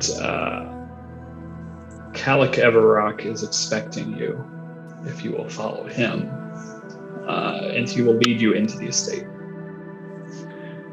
This estate is sprawling. It's quite large. If you've never been to some of the nicer estates, which Stephen, you This is somewhat familiar. It is large. There's a lot of green space here, and a lot of buildings, a lot of outbuildings, other than the main manor. As you're walking, you'll note anyone with proficiency in the religion skill, or just maybe has the lucky religious roll here and again. You'll note that there are multiple buildings that are representative of gods, gods of dawn, gods of dusk, just multiple of these like small temples, shrines. Some of them are as big as Borseal's house, and they have small like lawns and gardens outside of them, and you can see robed people, like shrine maidens, as well as like people like taking care of these areas, these shrines, that you can see are dedicated to a lot of these gods of dawn and dusk as you're kind of walking through the estate to the main building. When you reach the main building, you are led into this kind of massive estate. The building is not of the architecture of Briarwood. This architecture is quite foreign, very kind of squat, squared off. Anyone that would be familiar with the foreign architecture of Maranth, that's kind of what is reminiscent of this architecture. You are led through a series of halls and finally into a chamber that resembles kind of like an office, a holding space. There are many comfortable sets of like leather chairs. There are some tables, one kind of larger table in the back, and a few sets of doors. And you are instructed to wait. What's up? What's kind of the vibe Steven's getting? Is it welcoming? Is it the courtesy of your hall is somewhat lessened of late vibe? He's concerned, understandably so. Yeah, so the guards are treating you as if you are they're not meeting your eye, and you note it's not in the sense you don't get the feeling they're not meeting your eye because like there's something shady happening. It's more in the sense like you're honored guests. And like they're leading you through here in a very like they're being very tentative to be very like upright, in all of their and doing everything perfectly. And maybe that's a little odd because your group is not of the most noble esteem as far as you're concerned. Upon entering the room, Selig, you'll have to tell me, would Klaus be here? Because Sarah is in this room. Kalik had earlier met with these two back in the sanctuary, and Sarah traveled back with him here for this meeting, but I don't know if Klaus would have, so Selig will have to let me know. I don't know if Will's back on the mic. Well, he's still typing. Let's see.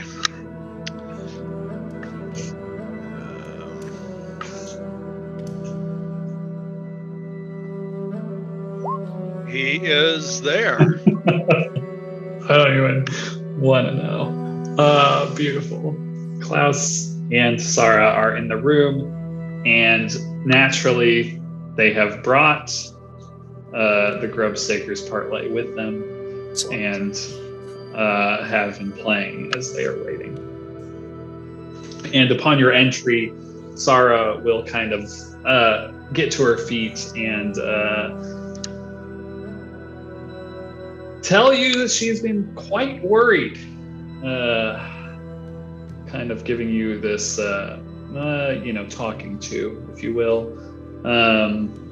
She didn't expect you to be gone all night, and you didn't call. You understand. But she also knows there's no way you could have necessarily called without Isabel. The DM, so thankful there's not a lot of sending happening at the moment. If he was there, we were buying the sending spell. Like, that was going to happen. So upset. It could have been there. Actually, it definitely was. I'm sure it was, but amazing. But yeah, she'll tell you that she met. She'll refer to him as Lord Everock. He's a seems nice and fairly trustworthy, but she felt like this was the right move as far as Klaus was concerned. Figured that we would meet here, knowing that you guys were already in the Platinum District. Is there anything you'd like to do in the moment you have kind of after the guards leave you in this kind of chamber before they tell you they're going to fetch Master Evra?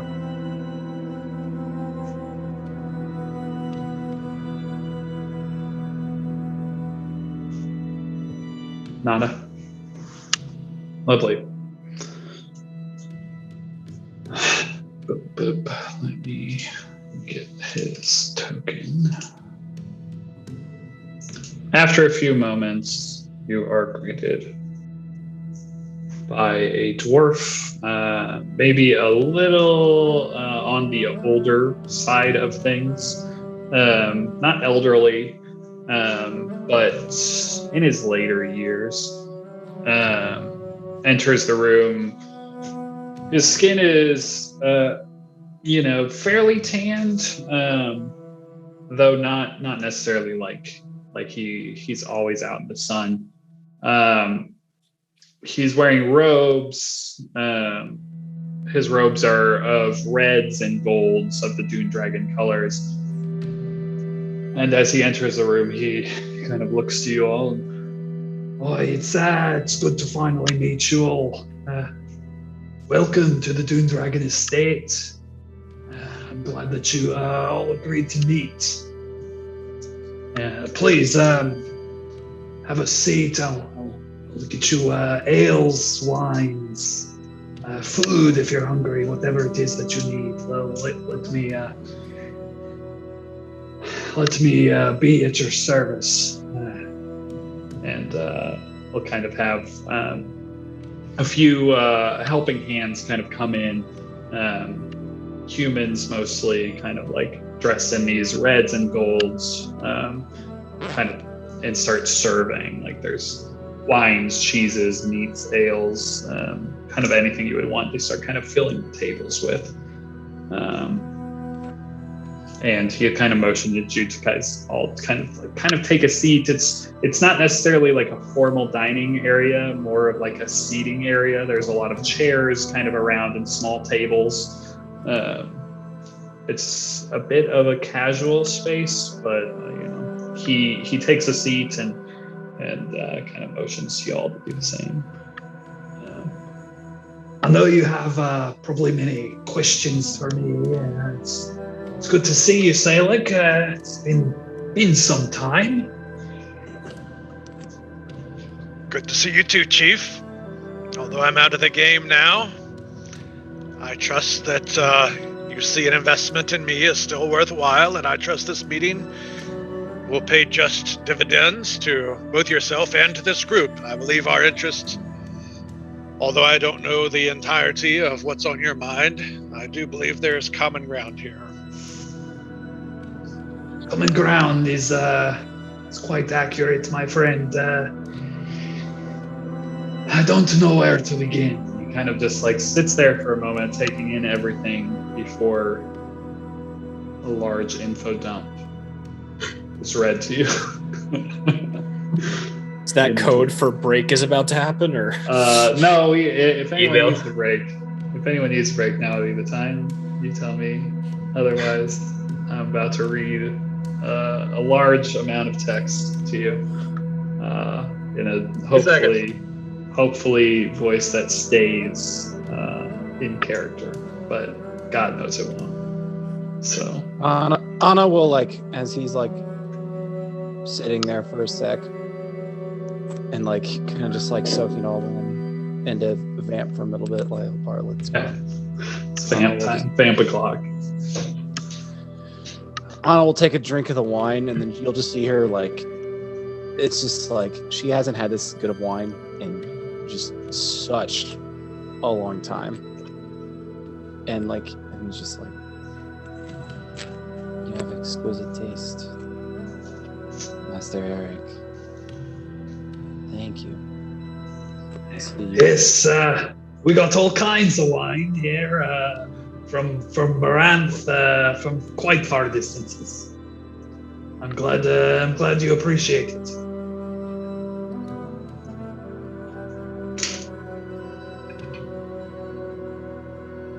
I also have Pepsi Crystal Max, so if anybody needs any of that, I've got that on tap. Some people hated that. Yeah, so you'll know that they have their ways of making wine in Moran. It definitely is a different flavor profile. But those spires produce some good shit. Maybe one day we'll find out. Maybe. Who's to say? In a prequel somewhere. Or a postquel. Who's to say? Is that how you say that? Postquel? Not a sequel. Epilogue? Postquel seems good. That sounds like prime Gildor real estate right there. Yeah, there you go. All right, you want a lore dump? It's not really lore, but info dump. All right. I'm sure you have many questions for me, but we'll start here. First off, my name's Calic Everrock, and I'm the last remaining Dunedragon here in the Vale of L'Oreal. At least as far as I can tell. The Dunedragons are best known, of course, for the Dunedragon Venture Company, a mercantile and trading venture that travels the world collecting fine art, relics of times past, rare spices, and, of course, the trade of magical items. But it's those ventures that fund our true purpose, furthering our knowledge from beyond. If I was so inclined, I'd say the Dunedragons are best described as religious archivists. Our Briarwood estate is home to the most diverse collection of shrines dedicated to the gods of both the dawn and dusk pantheons. But we also have shrines of those we have studied from across many other creation mythologies, across our world and beyond, from the trickster spirits of Krazik, to the elemental giant lords, to the demon spawn and the abyss, and even the elder dragons of Ocellus, and all in between. This is where our clan's true passion lies. Learning, tracking, and uncovering the intentions of the divine beings that influence our plan. And all the plans beyond it. Now, unfortunately for us, my passion lies in business. I ran this venture company during the primordial incursion, while my father and brothers did their part to study the enemy. While they traveled the world and planes beyond it, I was here, making sure the coin kept flowing. I'm not fully in the dark when it comes to the planes and the divine beings, but I'll admit I'm not nearly on the level of my family. Well, I'm just a stargazer. They are cosmos travelers, if you will. But I haven't been able to reach them since the day of the burning. At first, I thought it was due to the collapsing of the weave, my ability to pull the strands vanishing, along with what seemed like everyone else who could grasp it. But as the weave's power began to return, and I was able to build back some of my abilities, I found myself still unable to reach them. Now, the obvious, and I'll admit most likely, is that they are gone.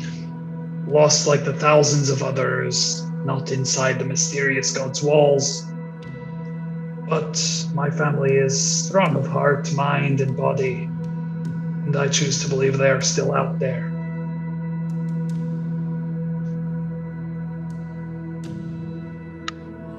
To be fair, this is all, well, outside the matter at hand.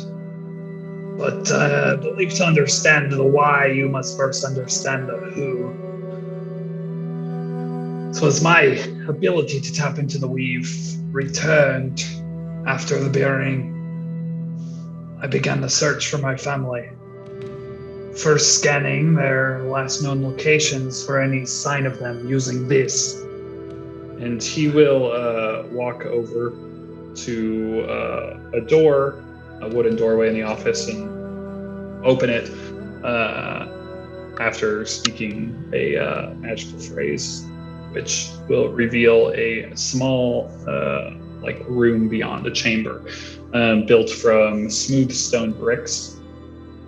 And you can see inside, as you're kind of gazing in, that the cylindrical walls are inset with these large, unrefined gemstones that are just ranging from the size of like a fist to like that of like a standard pumpkin. These gemstones are familiar to you as arcane crystals. In the center of the room is a strange device made of kind of this like spider webbing of wood and leather and steel, and to some of you what looks to be refined adamantine. And in its center is this like kind of like this chair that looks kind of uncomfortable, but has these cushions, like velvet cushions on it to like possibly help with the uncomfortability of it. And there are these two joysticks that kind of jut up. And on top of the joysticks are these smaller arcane crystals, and these appear to be refined, like polished into smooth spheres that you can like grasp. And he will continue. This is an arcane amplification device. I call her Bessie. It can amplify the effects of certain spells by channeling more of the weave's energies through the cylinder there. Using the arcane crystals you see inset in the walls as a sort of focus. As the weave's energies is trapped and funneled down through the cylinder into the caster of the spell. It's quite taxing, but can be extremely effective. I've been using it to search for my family members basically since the weave returned a few years ago. Anyway, in that scanning, I honestly didn't find much. I learned that piercing the veil and reaching the planes beyond ours has become even more difficult than it was in the times before the burning. I also learned that we are not alone in the veil, that others have survived outside our wall. But you, of course, already know that. And I learned that there are many creatures out there seeking to grasp up any of the vacuous power vacuums that were left behind in the burning. Again, I feel as though I'm just telling you things you already know. But here's where things get interesting. As I mentioned, my clan has extensively researched and studied the divine beings and the planes of which they reside for as long as we've been around. Of course, the burning will forever be a point of interest for future generations, but I believe another date may be overlooked by our future scholars, if of course our world survives for there to be future scholars.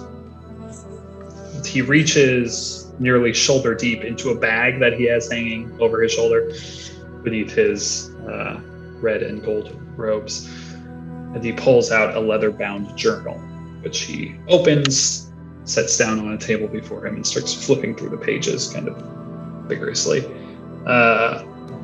landing on a page that looks at first to be an incoherent mess of dots and lines and words.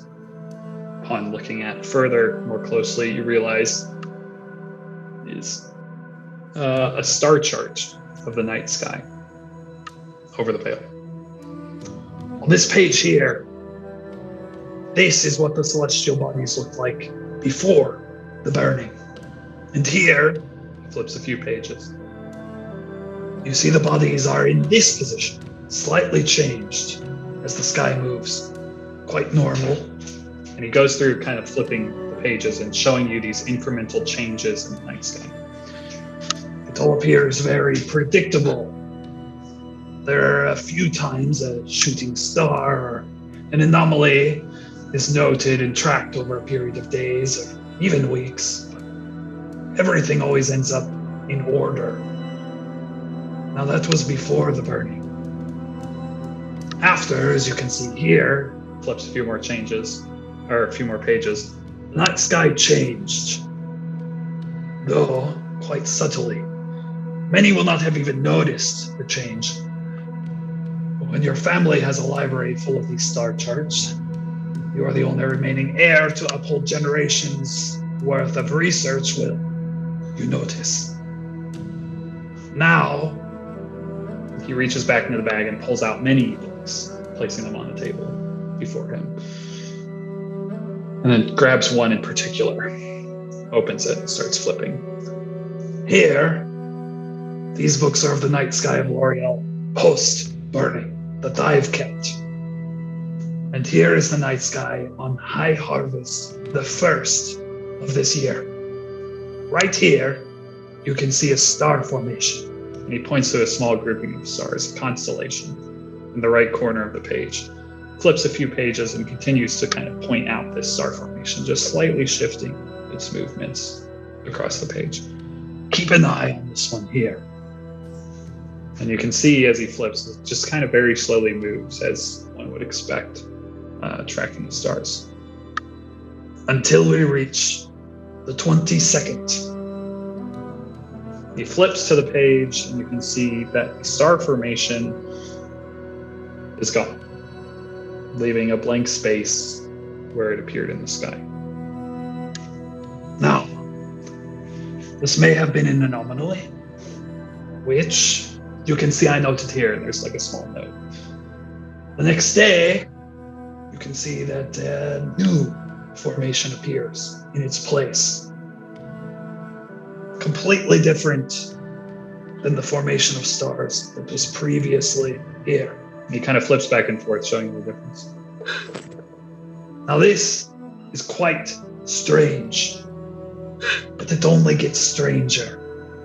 He continues flipping the pages. As you can see, this new formation of celestial bodies does not follow the same predictable path as the rest of the stars in the sky. It moves freely. And as he flips through these pages, you can see that this new formation of stars, this new constellation, does not move in the same predictable manner of all the other stars on the page, but moves in opposition. It's moving a different direction, and it kind of shifts and flows. This formation continues to move in opposition of the rest till we reach here. He stops on a new page, this one titled 18th The Rotting. 7 days ago, this new formation vanished.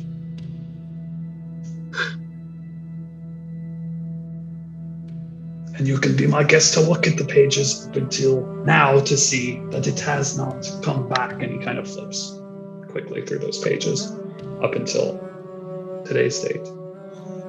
It's just an empty void in the night sky. So, what's all this mean? You might be asking, why the fuck are you charting the stars? What's all this got to do with us, the unseen, in Briarwood? Well, I attempted to scry on that new star formation when it appeared, using my amplifier. Let me tell you, I thought it was broken, because each time I got through, in the days to follow their appearance after the 22nd of High Harvest, I found myself looking on something I did not expect. The face of a young, melancholy girl.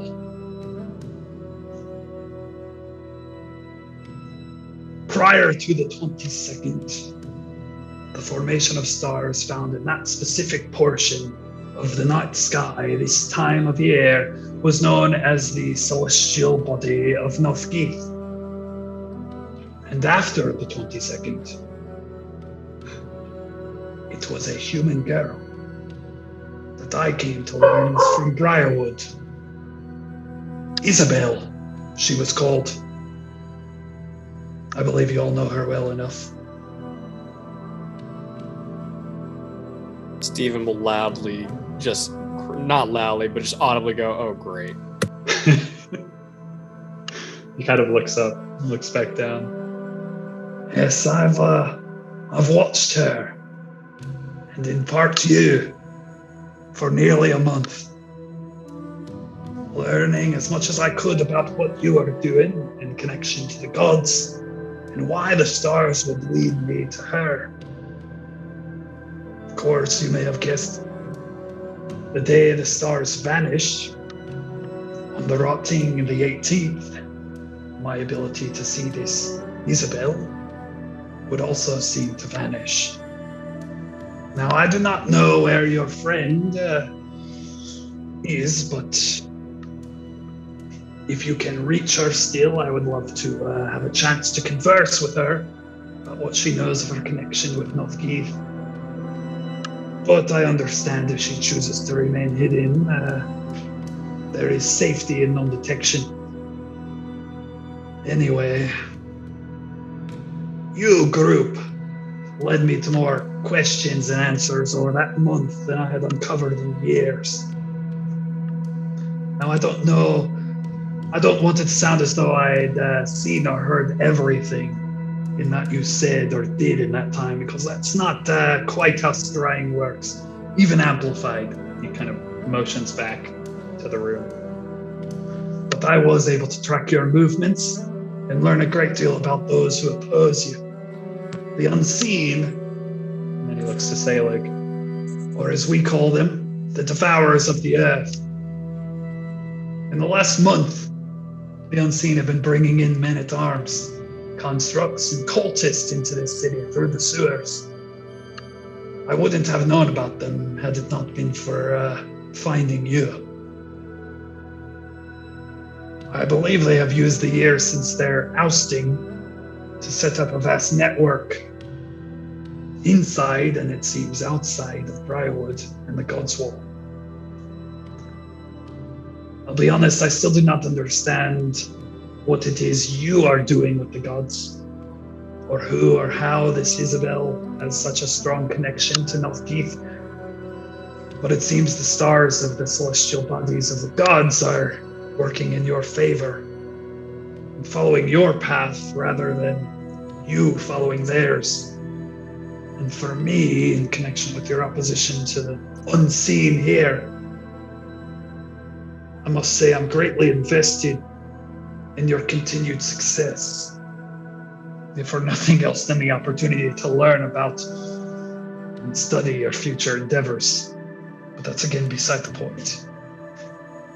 There is a great power surrounding your group, When you turned your path toward Briarwood, I knew I must seek you out and help you in your task. I have taken to learning the movements of these you oppose, seeking to learn what it is they desire, and while the surface would appear they seek power over the city, it seems something greater is going on inside the keep of Briarwood. It is shrouded from divining magic that even I nor my amplifier can pass. But there is some great power deep beneath the keep, and the unseen are guarding it with their lives. Their men surround the keep and fill the sewers beneath. And they are not ordinary. No. And then he begins to dig in his bag again. First, pulling out 2 swords, both inset with familiar arcane crystals. These swords are very similar to the ones you saw on the bridge, carried by the beacons a day ago. The guardsmen are carrying these swords charged with arcane power, allowing the non-adept to tap into the weave for but a moment and expel spell-like abilities. We've collected only these 2, but I'll not be surprised to know they have more. This one here was charged with a silencing effect, and this one, the ability to dispel magical effects around it. And this, my pardon, you may want to hold your breath.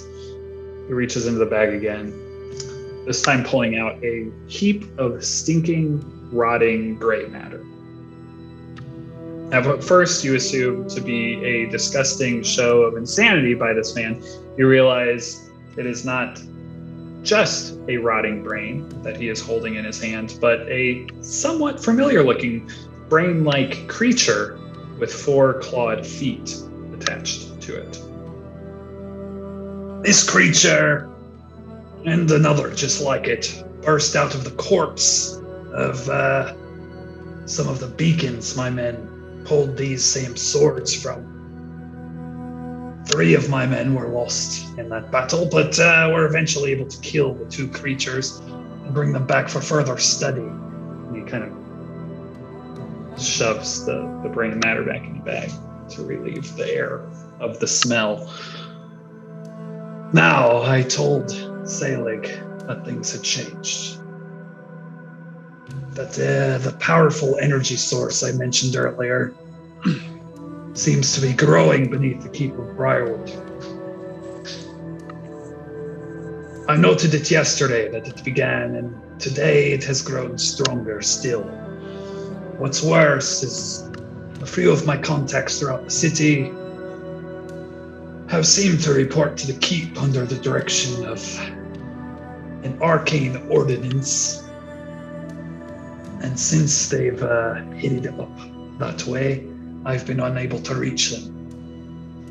And I must fear there is some connection.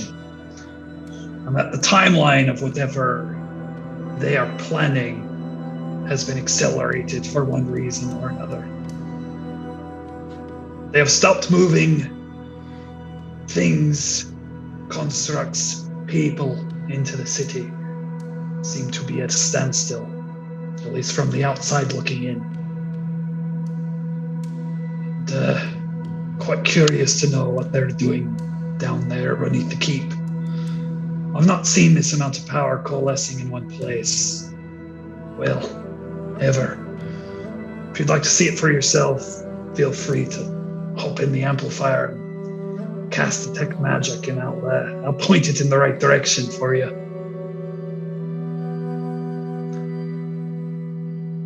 And that is where I'm done doing his voice and dumping a lot of information. And am happy to answer any of your questions in, outside, both of character, because my voice hurts. But to start, I'll be very transparent. My notes are very long and complicated, so it might take me a minute to search through things to give you those answers. So out of character might be easier, but I'm up for anything. So softball one. So you said a week ago is when Isabel disappeared, right? Like you're certain it was then? A week ago to the day is when, which is when she took he her noted little- Isabel disappear, and that is when he was unable to track her. And looking in your party's mind's eye, you are able to note that that is the same day that Isabel vanished from your party in a flash of divine light. Looking further back, you are able to That's when note Clavius took his nosedive. exactly.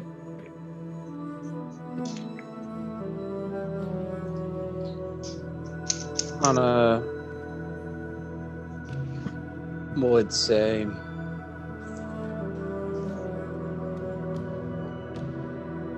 about Isabel, to answer your questions, since you've been so open with us. She believes that we need to, as far as I understand it, and we have some evidence for this ourselves, the celestial realm is empty right now. The gods gave themselves up.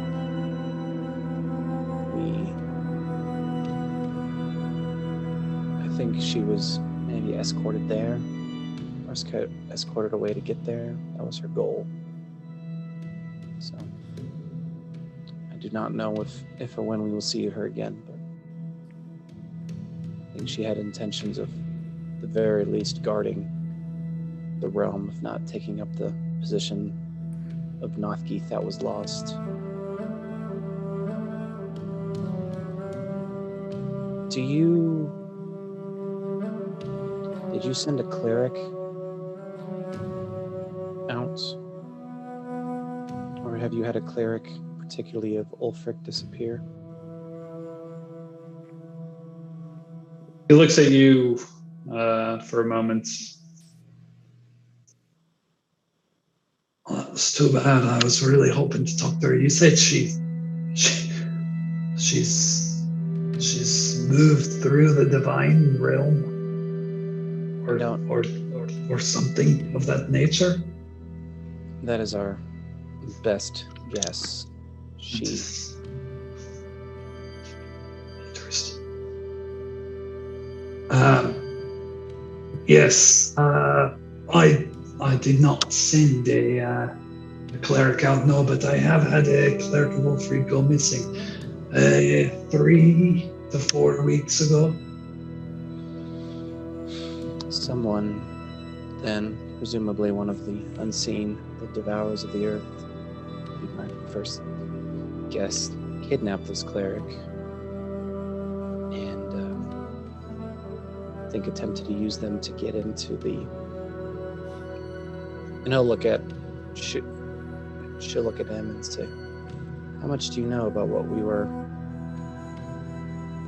up to?" To be honest, I only know some. It was quite difficult to track you. There were times when I could not reach you. And to be fair, I could only track the one. Luckily for me, as you might have guessed, the Dunedragon estate, merchant trading company, I tend to be familiar with my adversaries is a strong word, but my competition. And,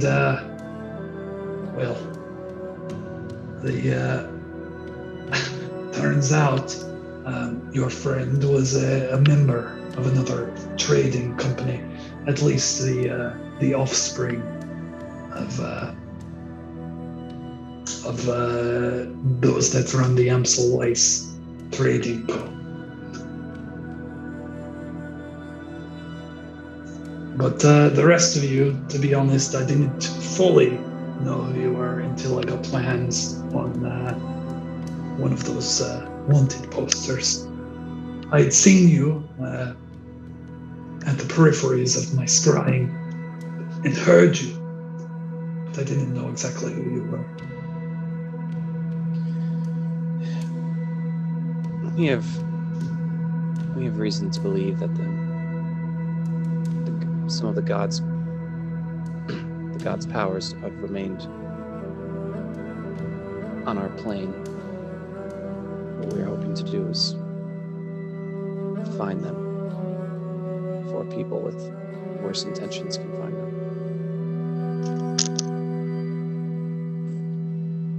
Someone likely kidnapped your cleric to try to get into where Ulfric's was held. Have you noticed anything about Ulfric's star the past few weeks? I've not. I can tell you honestly, I haven't been paying as close attention to the stars other than, Northkeith for some time, or its replacement. There's been quite a bit to keep track of on my end. So no, I can't say. I'd have to study the charts to further. I would be curious if you could take some time. If I could ask a favor to look at Ulfric's. Of course. Maybe 6 weeks or so. See if you see any changes. I can do that.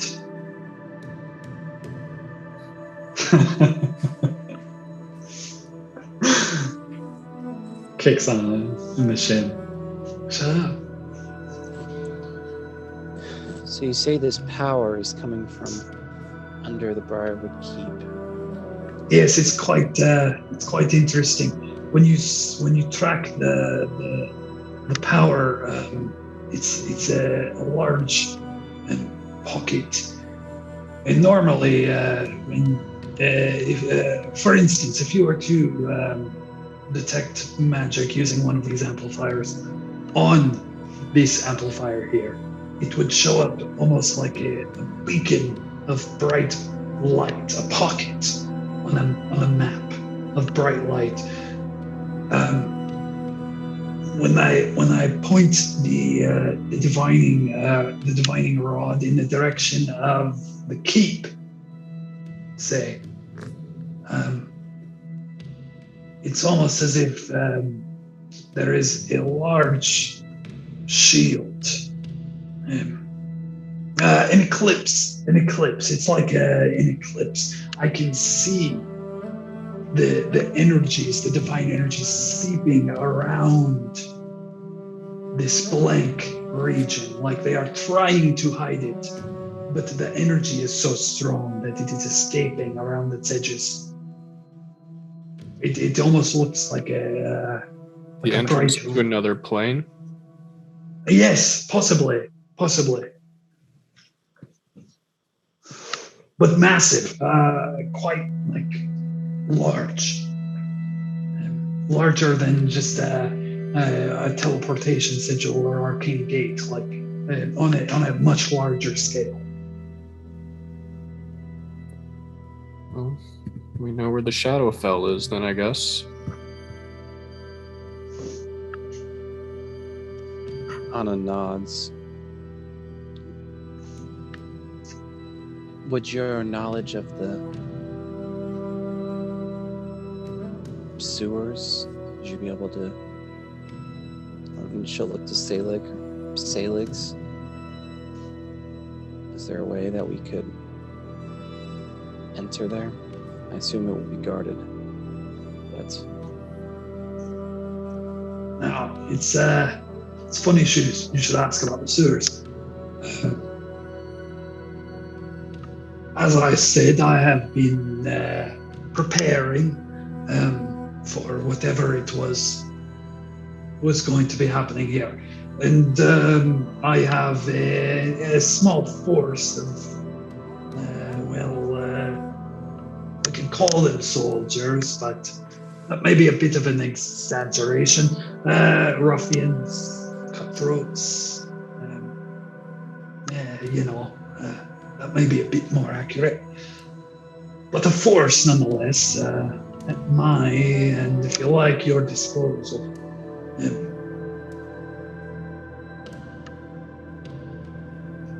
And basically, he kind of offers you a small force of fighting men, cutthroats, to use at your disposal. That one, oppose the unseen's takeover of the city. It will be kind of straightforward that these are more common men. They don't necessarily know the stakes as far as he doesn't even know the stakes of the embers, but the gods and all of this. They also are not of any real understanding of the apparent connection to the brain-like entities and possible mind flare connections that may or may not be happening here. But he will reiterate they're kind of in his employ, either specifically in his employ or through his connections, and they wish to fight for the freedom of Briarwood. And basically, he will kind of pitch to you that you can use them how you want. There's a few hundred of them. And that they are, you could use them to, one, storm the sewers, and you could use yourselves as a small force to go in another way, or they could storm the Platinum District and you could go in through the sewers. It's kind of like, it's your game of risk at this point. Which way you want to do this? But he kind of puts them out to you as this kind of this force of distraction, or a fighting force to help you deal with the muck of the guards and such. What do you stand to gain from all this? Well, one, as I said, it's important to know who your, in this case, oppressors are. First thing I stand to gain is not being under the scrutiny of the unseen as the leaders of Briarwood. I would much rather see a more open leadership here in the city. Two, as it seems, the path of the divine bodies of the sky track more towards you than you towards them. I don't know if you're right in fate or they are, but I kind of know where I like to place my bets, and that's on power. And if the skies are in your favor, it seems maybe my bet should be as well. And also, further study would be a benefit, and it seems, as I've been told, to look into Ulfried and see what I find there.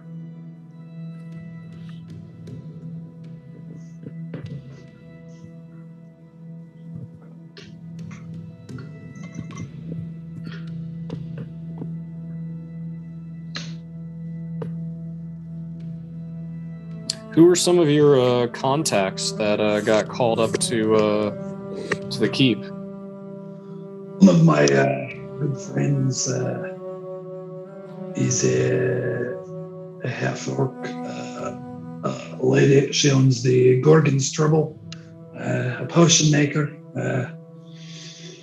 I do quite a bit of business with her. I actually did not know she was heading up that way, or else I would have said something. Another that I've tried to contact is a dwarven fellow named Pumpkin the Lightfall. Yes, that's the one. I've not been able to reach him as well. Asking around, it seems he also has went to to check in under the new scrutiny of the keep. Do you know, is he part of the unseen? It's a difficult question to answer. He's part of them as far as they know.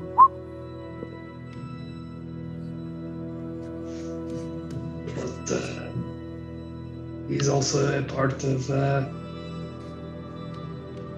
my employ, at least to a point.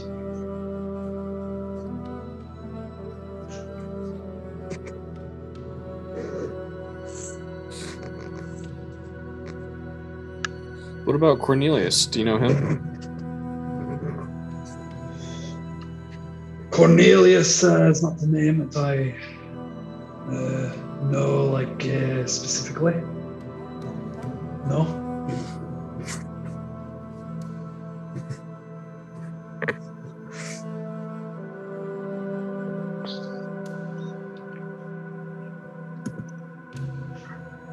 And where, Master Everick, in all this, if I may ask, is the former Lord of Briarwood? That's another good question. Since running into your lot, well, their lot, not yours, Selig, of course, but since tracking this bunch, the Lord of Briarwood has not been detectable by means of scrying or otherwise. So the question of where he is, or if he still is out there. There is a chance that he's being held in some place that is shrouded from divining magic, and there is also a chance that he is long ended, and that this play has been in the works for some time. My bet is on the fact that he is already dead, and that this was the time that they were going to slowly announce their plans to the rest of Briarwood. We tried contacting him while we still had Isabel, and he never responded, so it seems safe to say he's probably dead.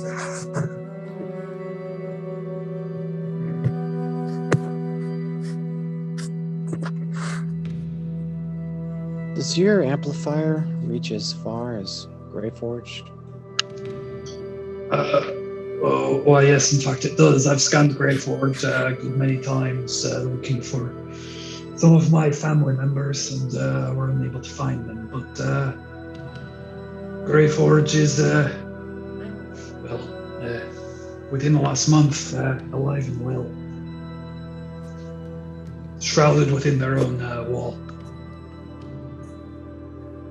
Shrouded isn't like you can't see in there, or? Oh, I can see, but it saved them all, just as ours did. Gotcha.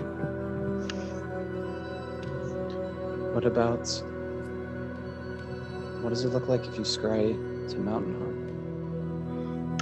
Mountain Heart is a place I'm unable to pierce. I can see the top, but not underneath. It also helps if I've been to the locations, and Mountain Heart is not a place that I've actually been.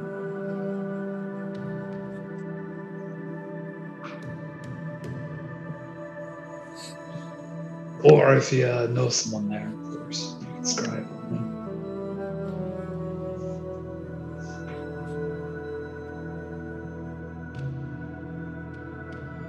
But I hope we can, use it to our advantage, even if before or after,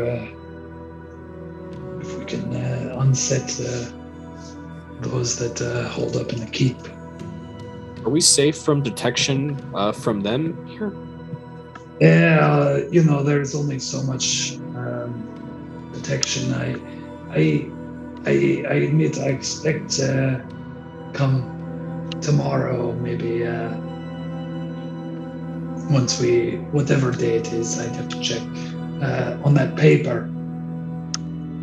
I'd expect that the guards will come knocking at some point, because they would expect that I need to register at the old where I would keep, but I don't plan on registering by their aforementioned date.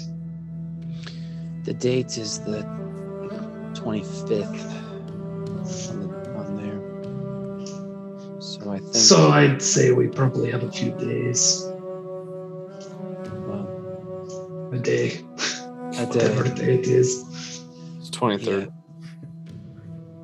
I would assume if they will come knocking on the 25th, the very latest. Hey, if they come knocking with a full force of men, that'd be a pretty good time to sneak in, I guess. My guess is they'll only send a few. Yeah, I don't assume they'd have any reason to think you would be hostile. Uncooperative at best. Send heads back. That'd show them hostility. Could send a few heads back. Or a few brains. I've never known you to run. But you know, if you need, I can take you far away from here. Randy, the Crossing, Krazik, far away. It's true. I'll be honest, I'm not much of one in a fight. My abilities are a bit more utility. Divining and the like. Travel, I can do you on there. But I'll need a day.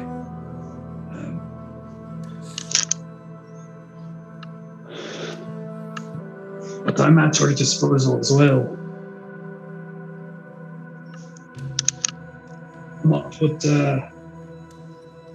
What exactly you want to do? But time is approaching. If we're to make a move.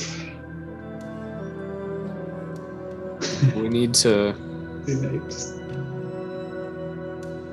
Eyebrows wiggling. Oh. Well, we need to get into the keep. We think there's an entrance to the Shadowfell there, and another remnant of the gods.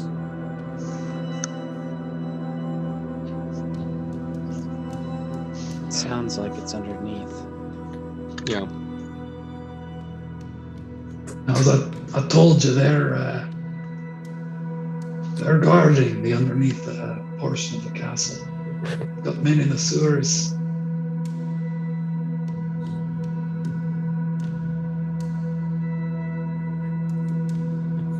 So there's a chance they're after the same thing you are. I'm pretty certain of that. What's surprising is that they know about it and don't have it yet.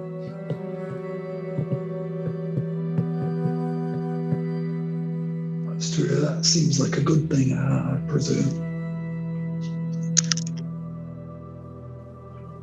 They're really not all that difficult to obtain. We just had the same thing happen in Central. Yeah, that's why I'm confused. If we are able to get them, how come they haven't? Maybe why they're looking for all the magic users. Maybe something magical in the way. Yeah. They may not know what they are either, without Nothkeith explaining. It's true, they might not have had a lore dump. Say again? It was a dumb joke about the lore dump that they didn't have. Oh, yeah. Just in character, which is weird. Yeah. I mean, they may not know exactly, but if the servants of the Mind Flayer of Mountain Heart have made their way down here, you'd think they would know. Yeah.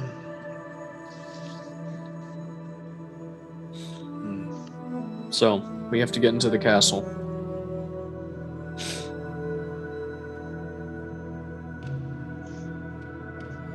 What ways do you know in, Everett? Is it just the sewers and the main entrance? Are there other ways we could...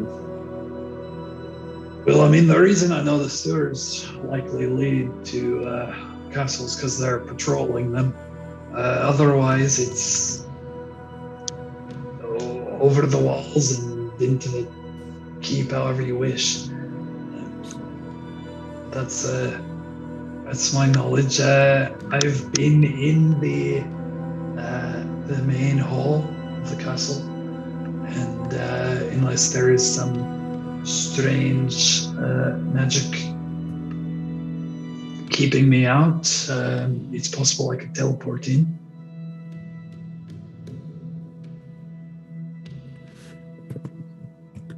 To the sigil itself, or no, not the sigil, to the main hall. Gotcha. I've been there before. It would be a little risk, I presume. Familiar enough with the main hall, but that only works for so many.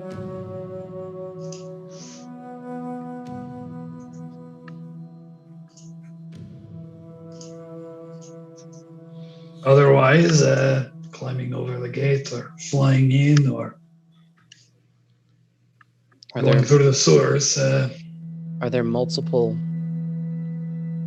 sewer entrances, like one side?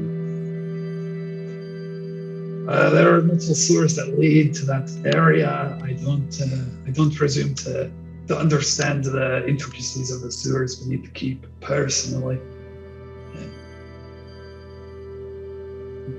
But as I said, they do have them patrolled. As far out as mid-Platinum District, we would, entering the sewers here, we would be able to pass by a few of the patrols fairly easily. And I can get a few other sewer dwellers, if you will, travelers of the sewers that could help us maneuver down there. There are a few thieves guilds in the city that use the sewers well, but as you can guess, the Keep of Briarwood, the connection to the outer sewers of the city is, there are less entry points into the keep of the city. Easier to guard that place, It's like they built it this way.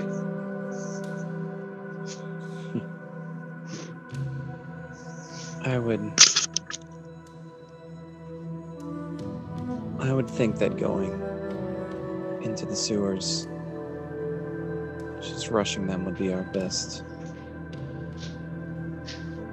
That since it sounds like we'll have to get our way down there anyways. And even if we need to get to the keep, up to the keep, if it is, if it's the entrance to the Shadowfell below, then we'll already have it secured. If it's a mind flare or something of that sort down there, we'll likely need to deal with it anyways. If we use detect magic in the special chamber, will we know the general direction where we need to head?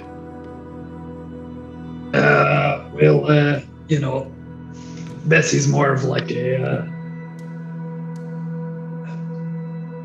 kind of fills in the area of the keep and surrounding area. It's not as direct, and especially with whatever kind of obscuring divination magic they're using to block.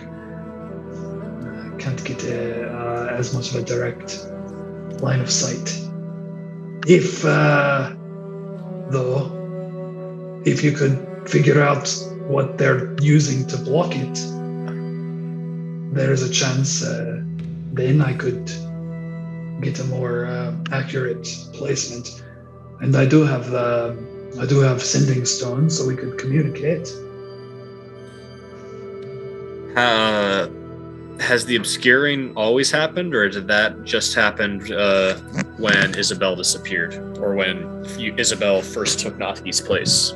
No, there's always been some level of obscuration around this place as far as keeping divination out, but it is stronger now, as far as I know, in the years after the burning than it was before.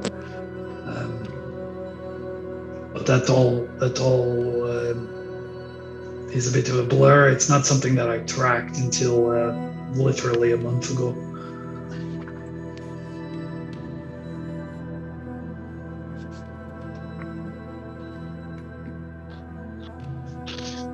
Well, I would not claim to be a military strategist, so perhaps Glint would have a better idea, but it does seem that our best course of action would be to send the detachment to cause a ruckus and pull as many of the patrolling soldiers out of the sewer, work our way toward the keep, and try and interrogate one of the patrols that we find along the way. Perhaps Claus could come with us, since he knows the sewers well. We also probably need to do this sooner rather than later. We don't know what they're doing with the magic users, but it's safe to say that it could be connected to the Ember. Why don't we just go and register as magic users? They'll open the door for us, and then we start blasting. That would open the door to the keep, and it would allow them to gain more magic users. That may not actually lead us to our goal.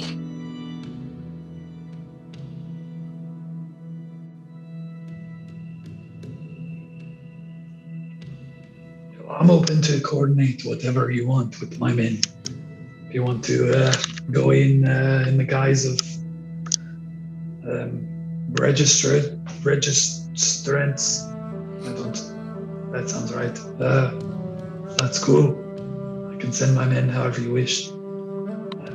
Obviously, a frontal attack on the estate will definitely cause a ruckus in the streets, and would likely draw a lot of attention from the estate and elsewhere, to be sure. Through the sewers, a bit more covert.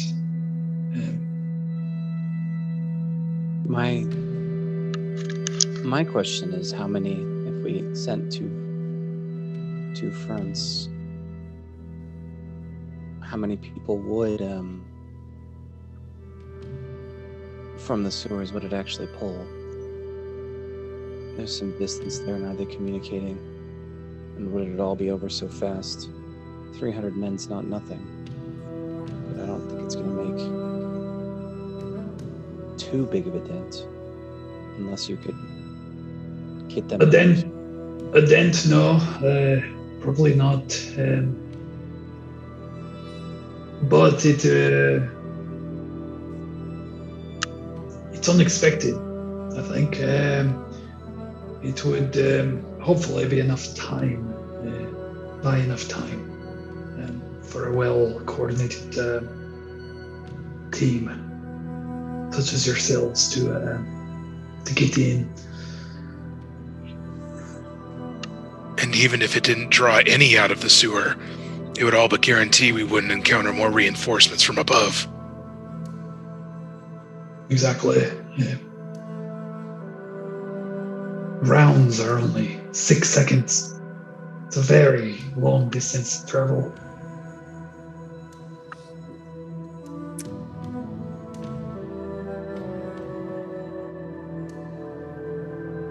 But I'm no military strategist, Glint. Or one person. Storm the castle.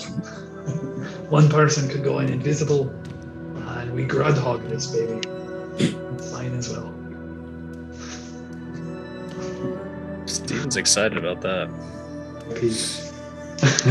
R.I.P. So you said Bessie couldn't show you the inside of the keep itself. Can it show you the sewers at all? Beneath the keep, no. But just outside of the keep, like to where we would actually gain entrance. Not exactly. To scry, I need to be familiar with the location to scry specifically upon it. I can detect magic in areas. I can scry on some locations if I've been there, if I know much about them. The outside of the sewers specifically would be kind of hard pressed to scry on. But yeah, the keep in the surrounding area is fairly obscured.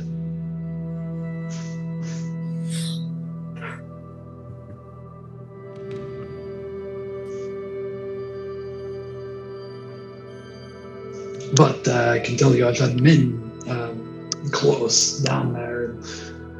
There are a number of guards patrolling those the sewers. The closer you get to the keep, the more guards you'll encounter. That's where we took those two. I'll kind of point to the two swords that are on the table. And some of the remaining gray matter that's just kind of slopped there still. They failed to clean up.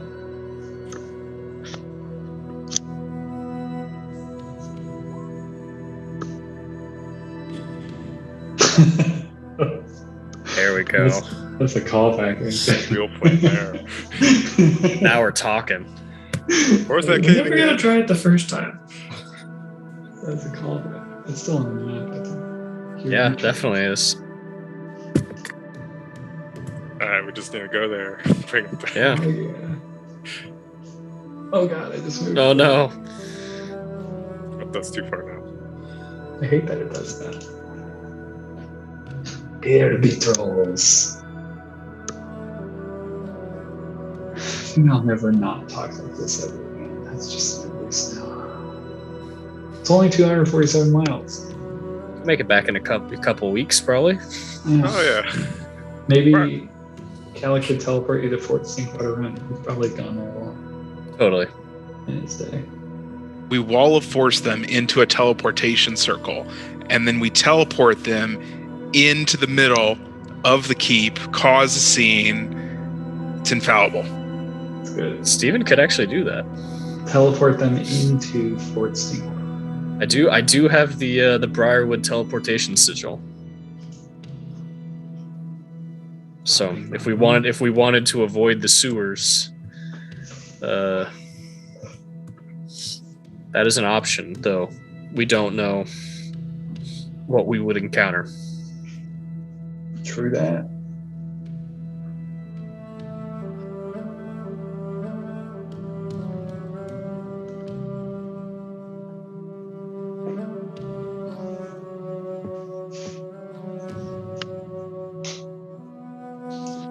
What do you know of the Captain Everick? Do you know much of him? I don't know much of him personally. What I do know is that he is impossible to scry upon. There is some form of non-detection upon him, either in the form of some sort of object or spell.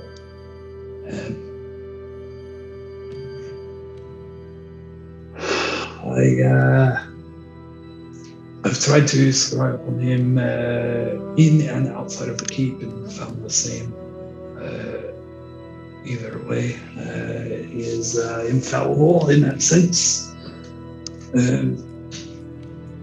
So as far as what I know, it's not much, though it seems that he is helming much of this, at least publicly.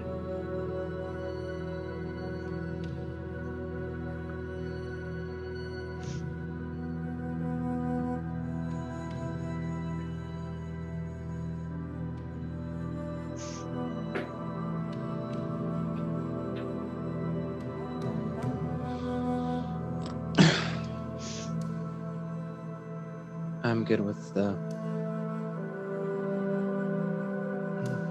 well-timed distraction and go through the sewers.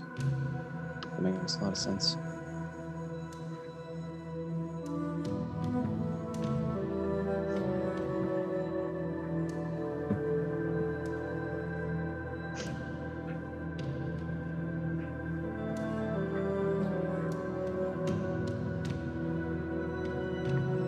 I'm just here to say yes to whatever you decide to do, so you tell me what you want to do and we'll plan it. 'Cause that's the goal here. This is the calm before the storm. The storm's coming. Storm is coming.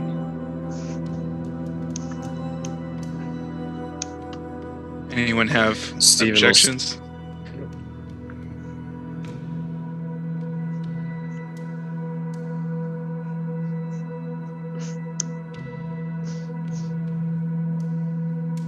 So what are you thinking? You want the fighting men to basically go up to the main gate, or try to go over the wall somewhere, as you guys are trying to go through the sewers? You guys tell me. You don't know pass wall, do you?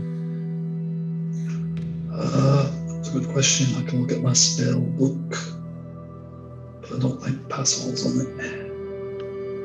What level is that spell? 5.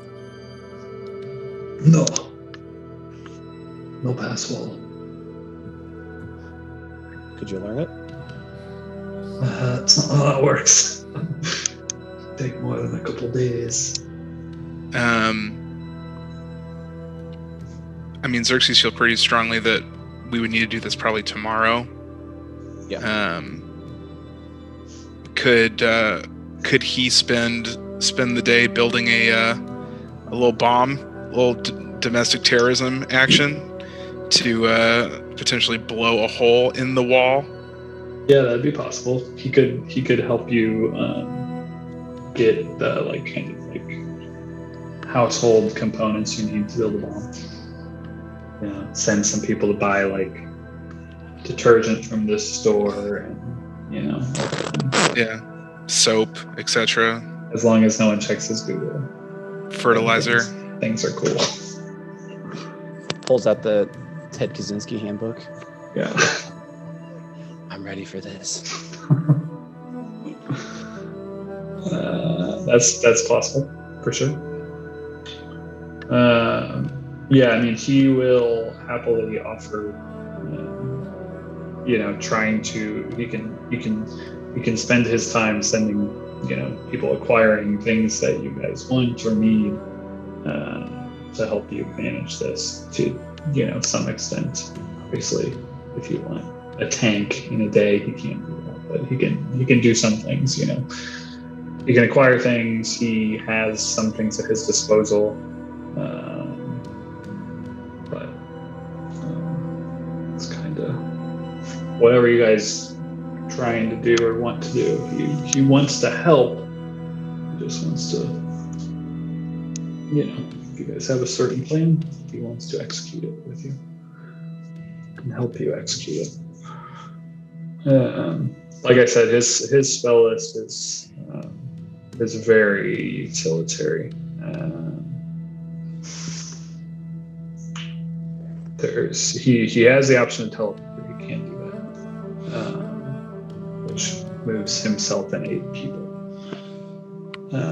But then you are with a powerful wizard that doesn't have a lot of offensive ability, unless he teleports himself out, which is also an option. But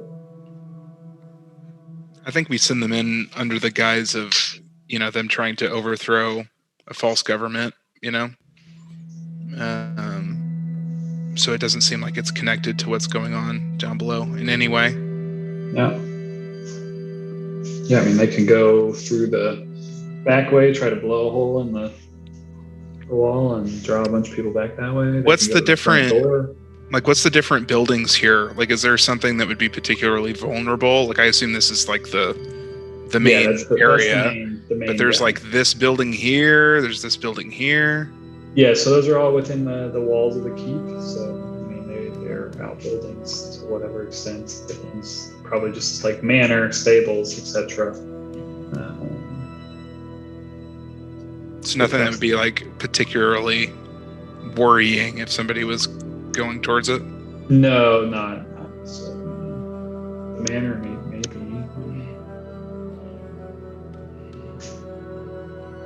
Would they even be let in?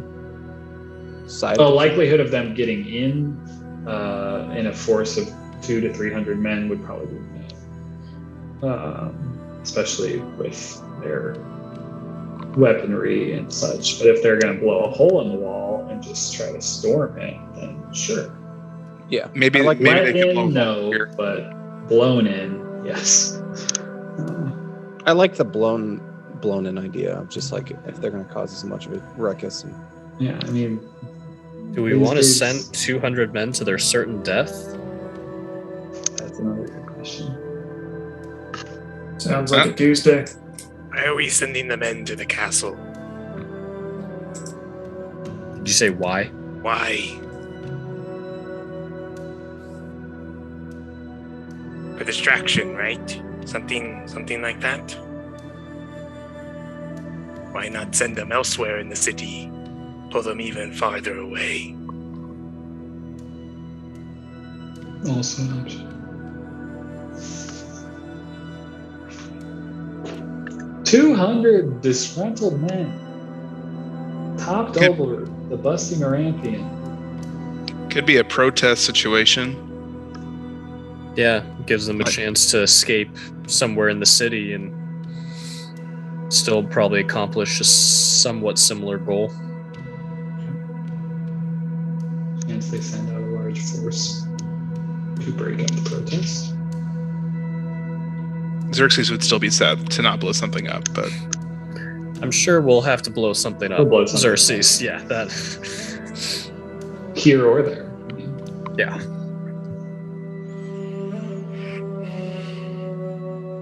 so perhaps a protest at the stage over here.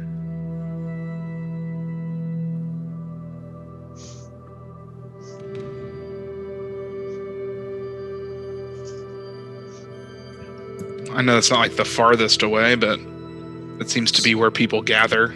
Yeah, pretty public. I think it's good it's not the farthest away too, because then maybe they'd be like, if it took out, they might let a protest run for days out in like the thicket or something. Mm-hmm. You know, so that's still almost dangerous. Fair. And if they're not drawing enough attention, then we can instruct them to march on the keep as an attempt to draw their ire. Okay, there's also a chance that 200 angry people gathering in the city turns into more. Yeah, that's what I liked about the plan too.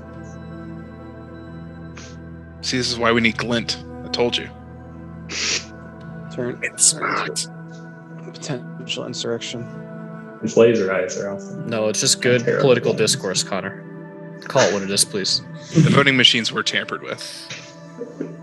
Just I good. don't think an insurrection and good political discourse are mutually exclusive. It just depends on what. Trump 2024, am I right, Connor? All right. Not all insurrections, you know. Not my insurrection. There's good people on both sides. Yeah. Yeah.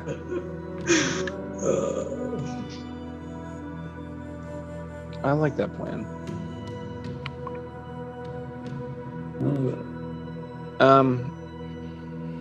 Were the colors of the beacons different than the Sons of Briarwood? Yeah, they're purple.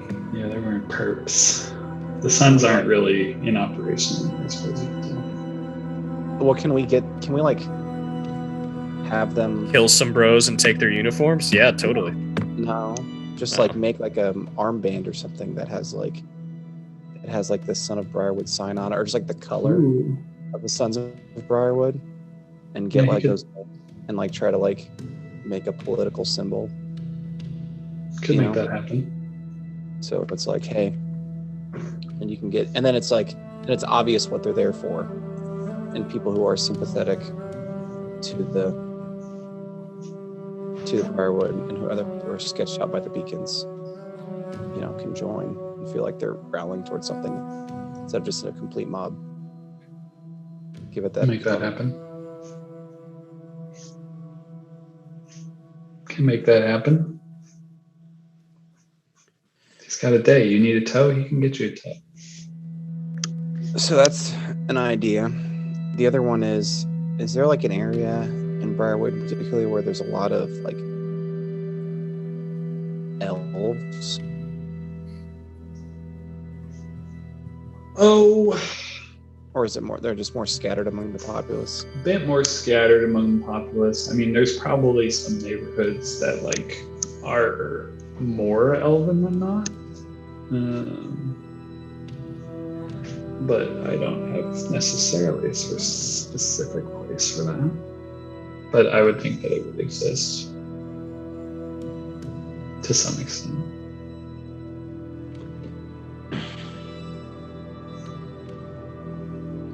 Zana would be tempted to go like try to like recruit or rally among the elves, like a neighborhood or two tonight. And it wouldn't even really have to be secret if word accidentally, sarcasm, got out. Yeah. That wouldn't necessarily be a bad thing that they were expecting a revolt or a protest. So then they'd be actively looking for it. And if it's tomorrow, we might even plan a show of force. And if it's tomorrow, so we get the beacons to really move really quickly, Yeah, if they know ahead of time, they might even pull some people out of the sewers to push toward the gate. I mean, it's possible. If they hear it through the grapevine. And yeah, while things could go wrong, one, we do want the political people to be topped, and two, we're not certainly dooming 200 people to their death.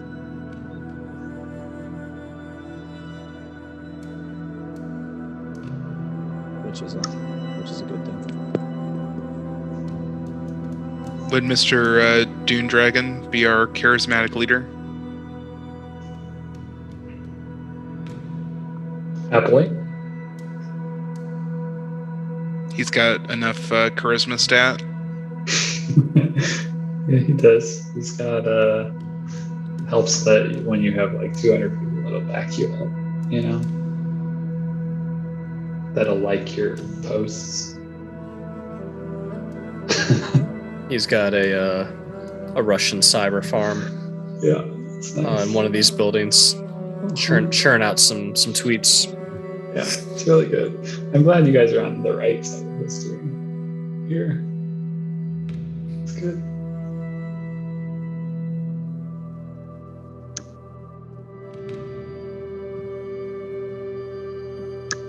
Yeah. Dope. I like that plan. So, there will be basically a staged protest for tomorrow at some time where, a minimum 201 loud, angry citizens will show up. Hopefully drawing the ire of a force of soldiers, beacons, leaving the keep a bit less protected. Hopefully less protected beneath. As you attempt to enter through the sewers. As the large crowd kind of hopefully turns into a larger crowd of actual citizens, not just staged angry mob. Real angry mob. And we'll see where it goes from there. Is that kind of the general sense that I'm getting? And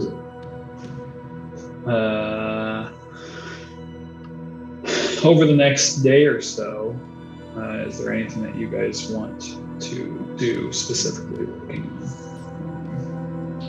I see. Yeah. Great. So we'll start next session with that stuff. Does that work? If you want to give me heads up between the sessions, that'd be dope. Because then we can kind of run through that stuff kind of quick. We can call some of it downtime in the sense that if you're going to do some stuff, then we'll do some rolls just to get ahead on some things that can, and some of it we'll probably have to RP during the beginning of the session.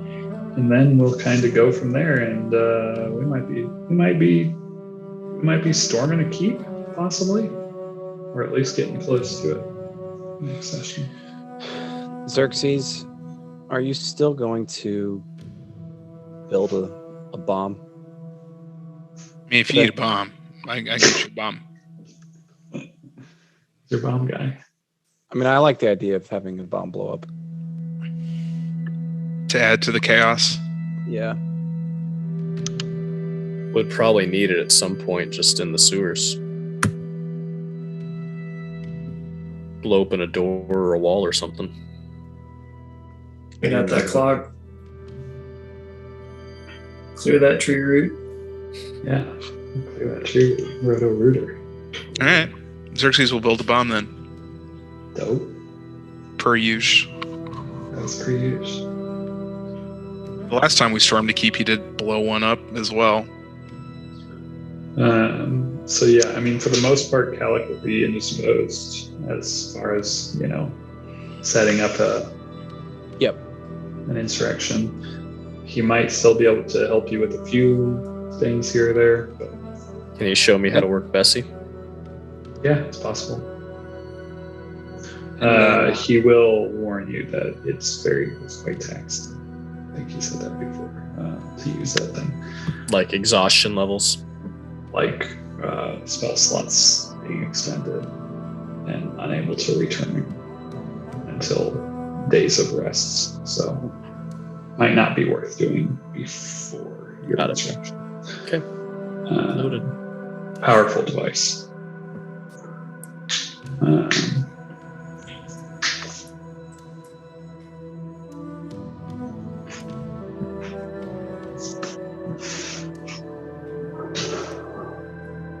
But a lot of things happening here. If you're wondering, Sarah is pretty now decent at the Grubstakers play. Yeah, Klaus really overuses the Knight's Tourniquet gambit. And once she figured that out, it's a pretty easy counter. Yeah.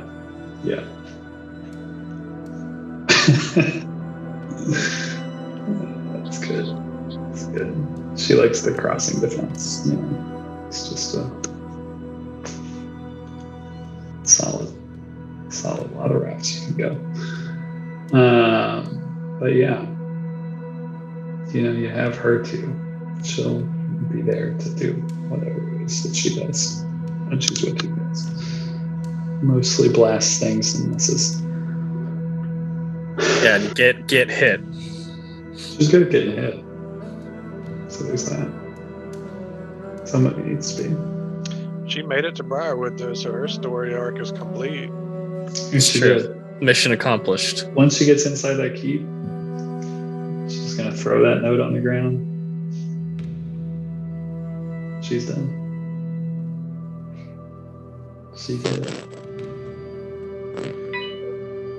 So yes, basically, send me your things. Michael, that do you want me to want email you about the accomplish. personal diary, Johns, too?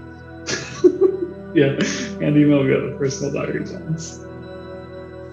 Sounds good. And let me know if there's things that you want to accomplish that we can get done between sessions, and then we can jump in and get done what we need to get done in the beginning of the session, and then from there we'll kind of kick off the next day's festivities, which may or may not start with a bang.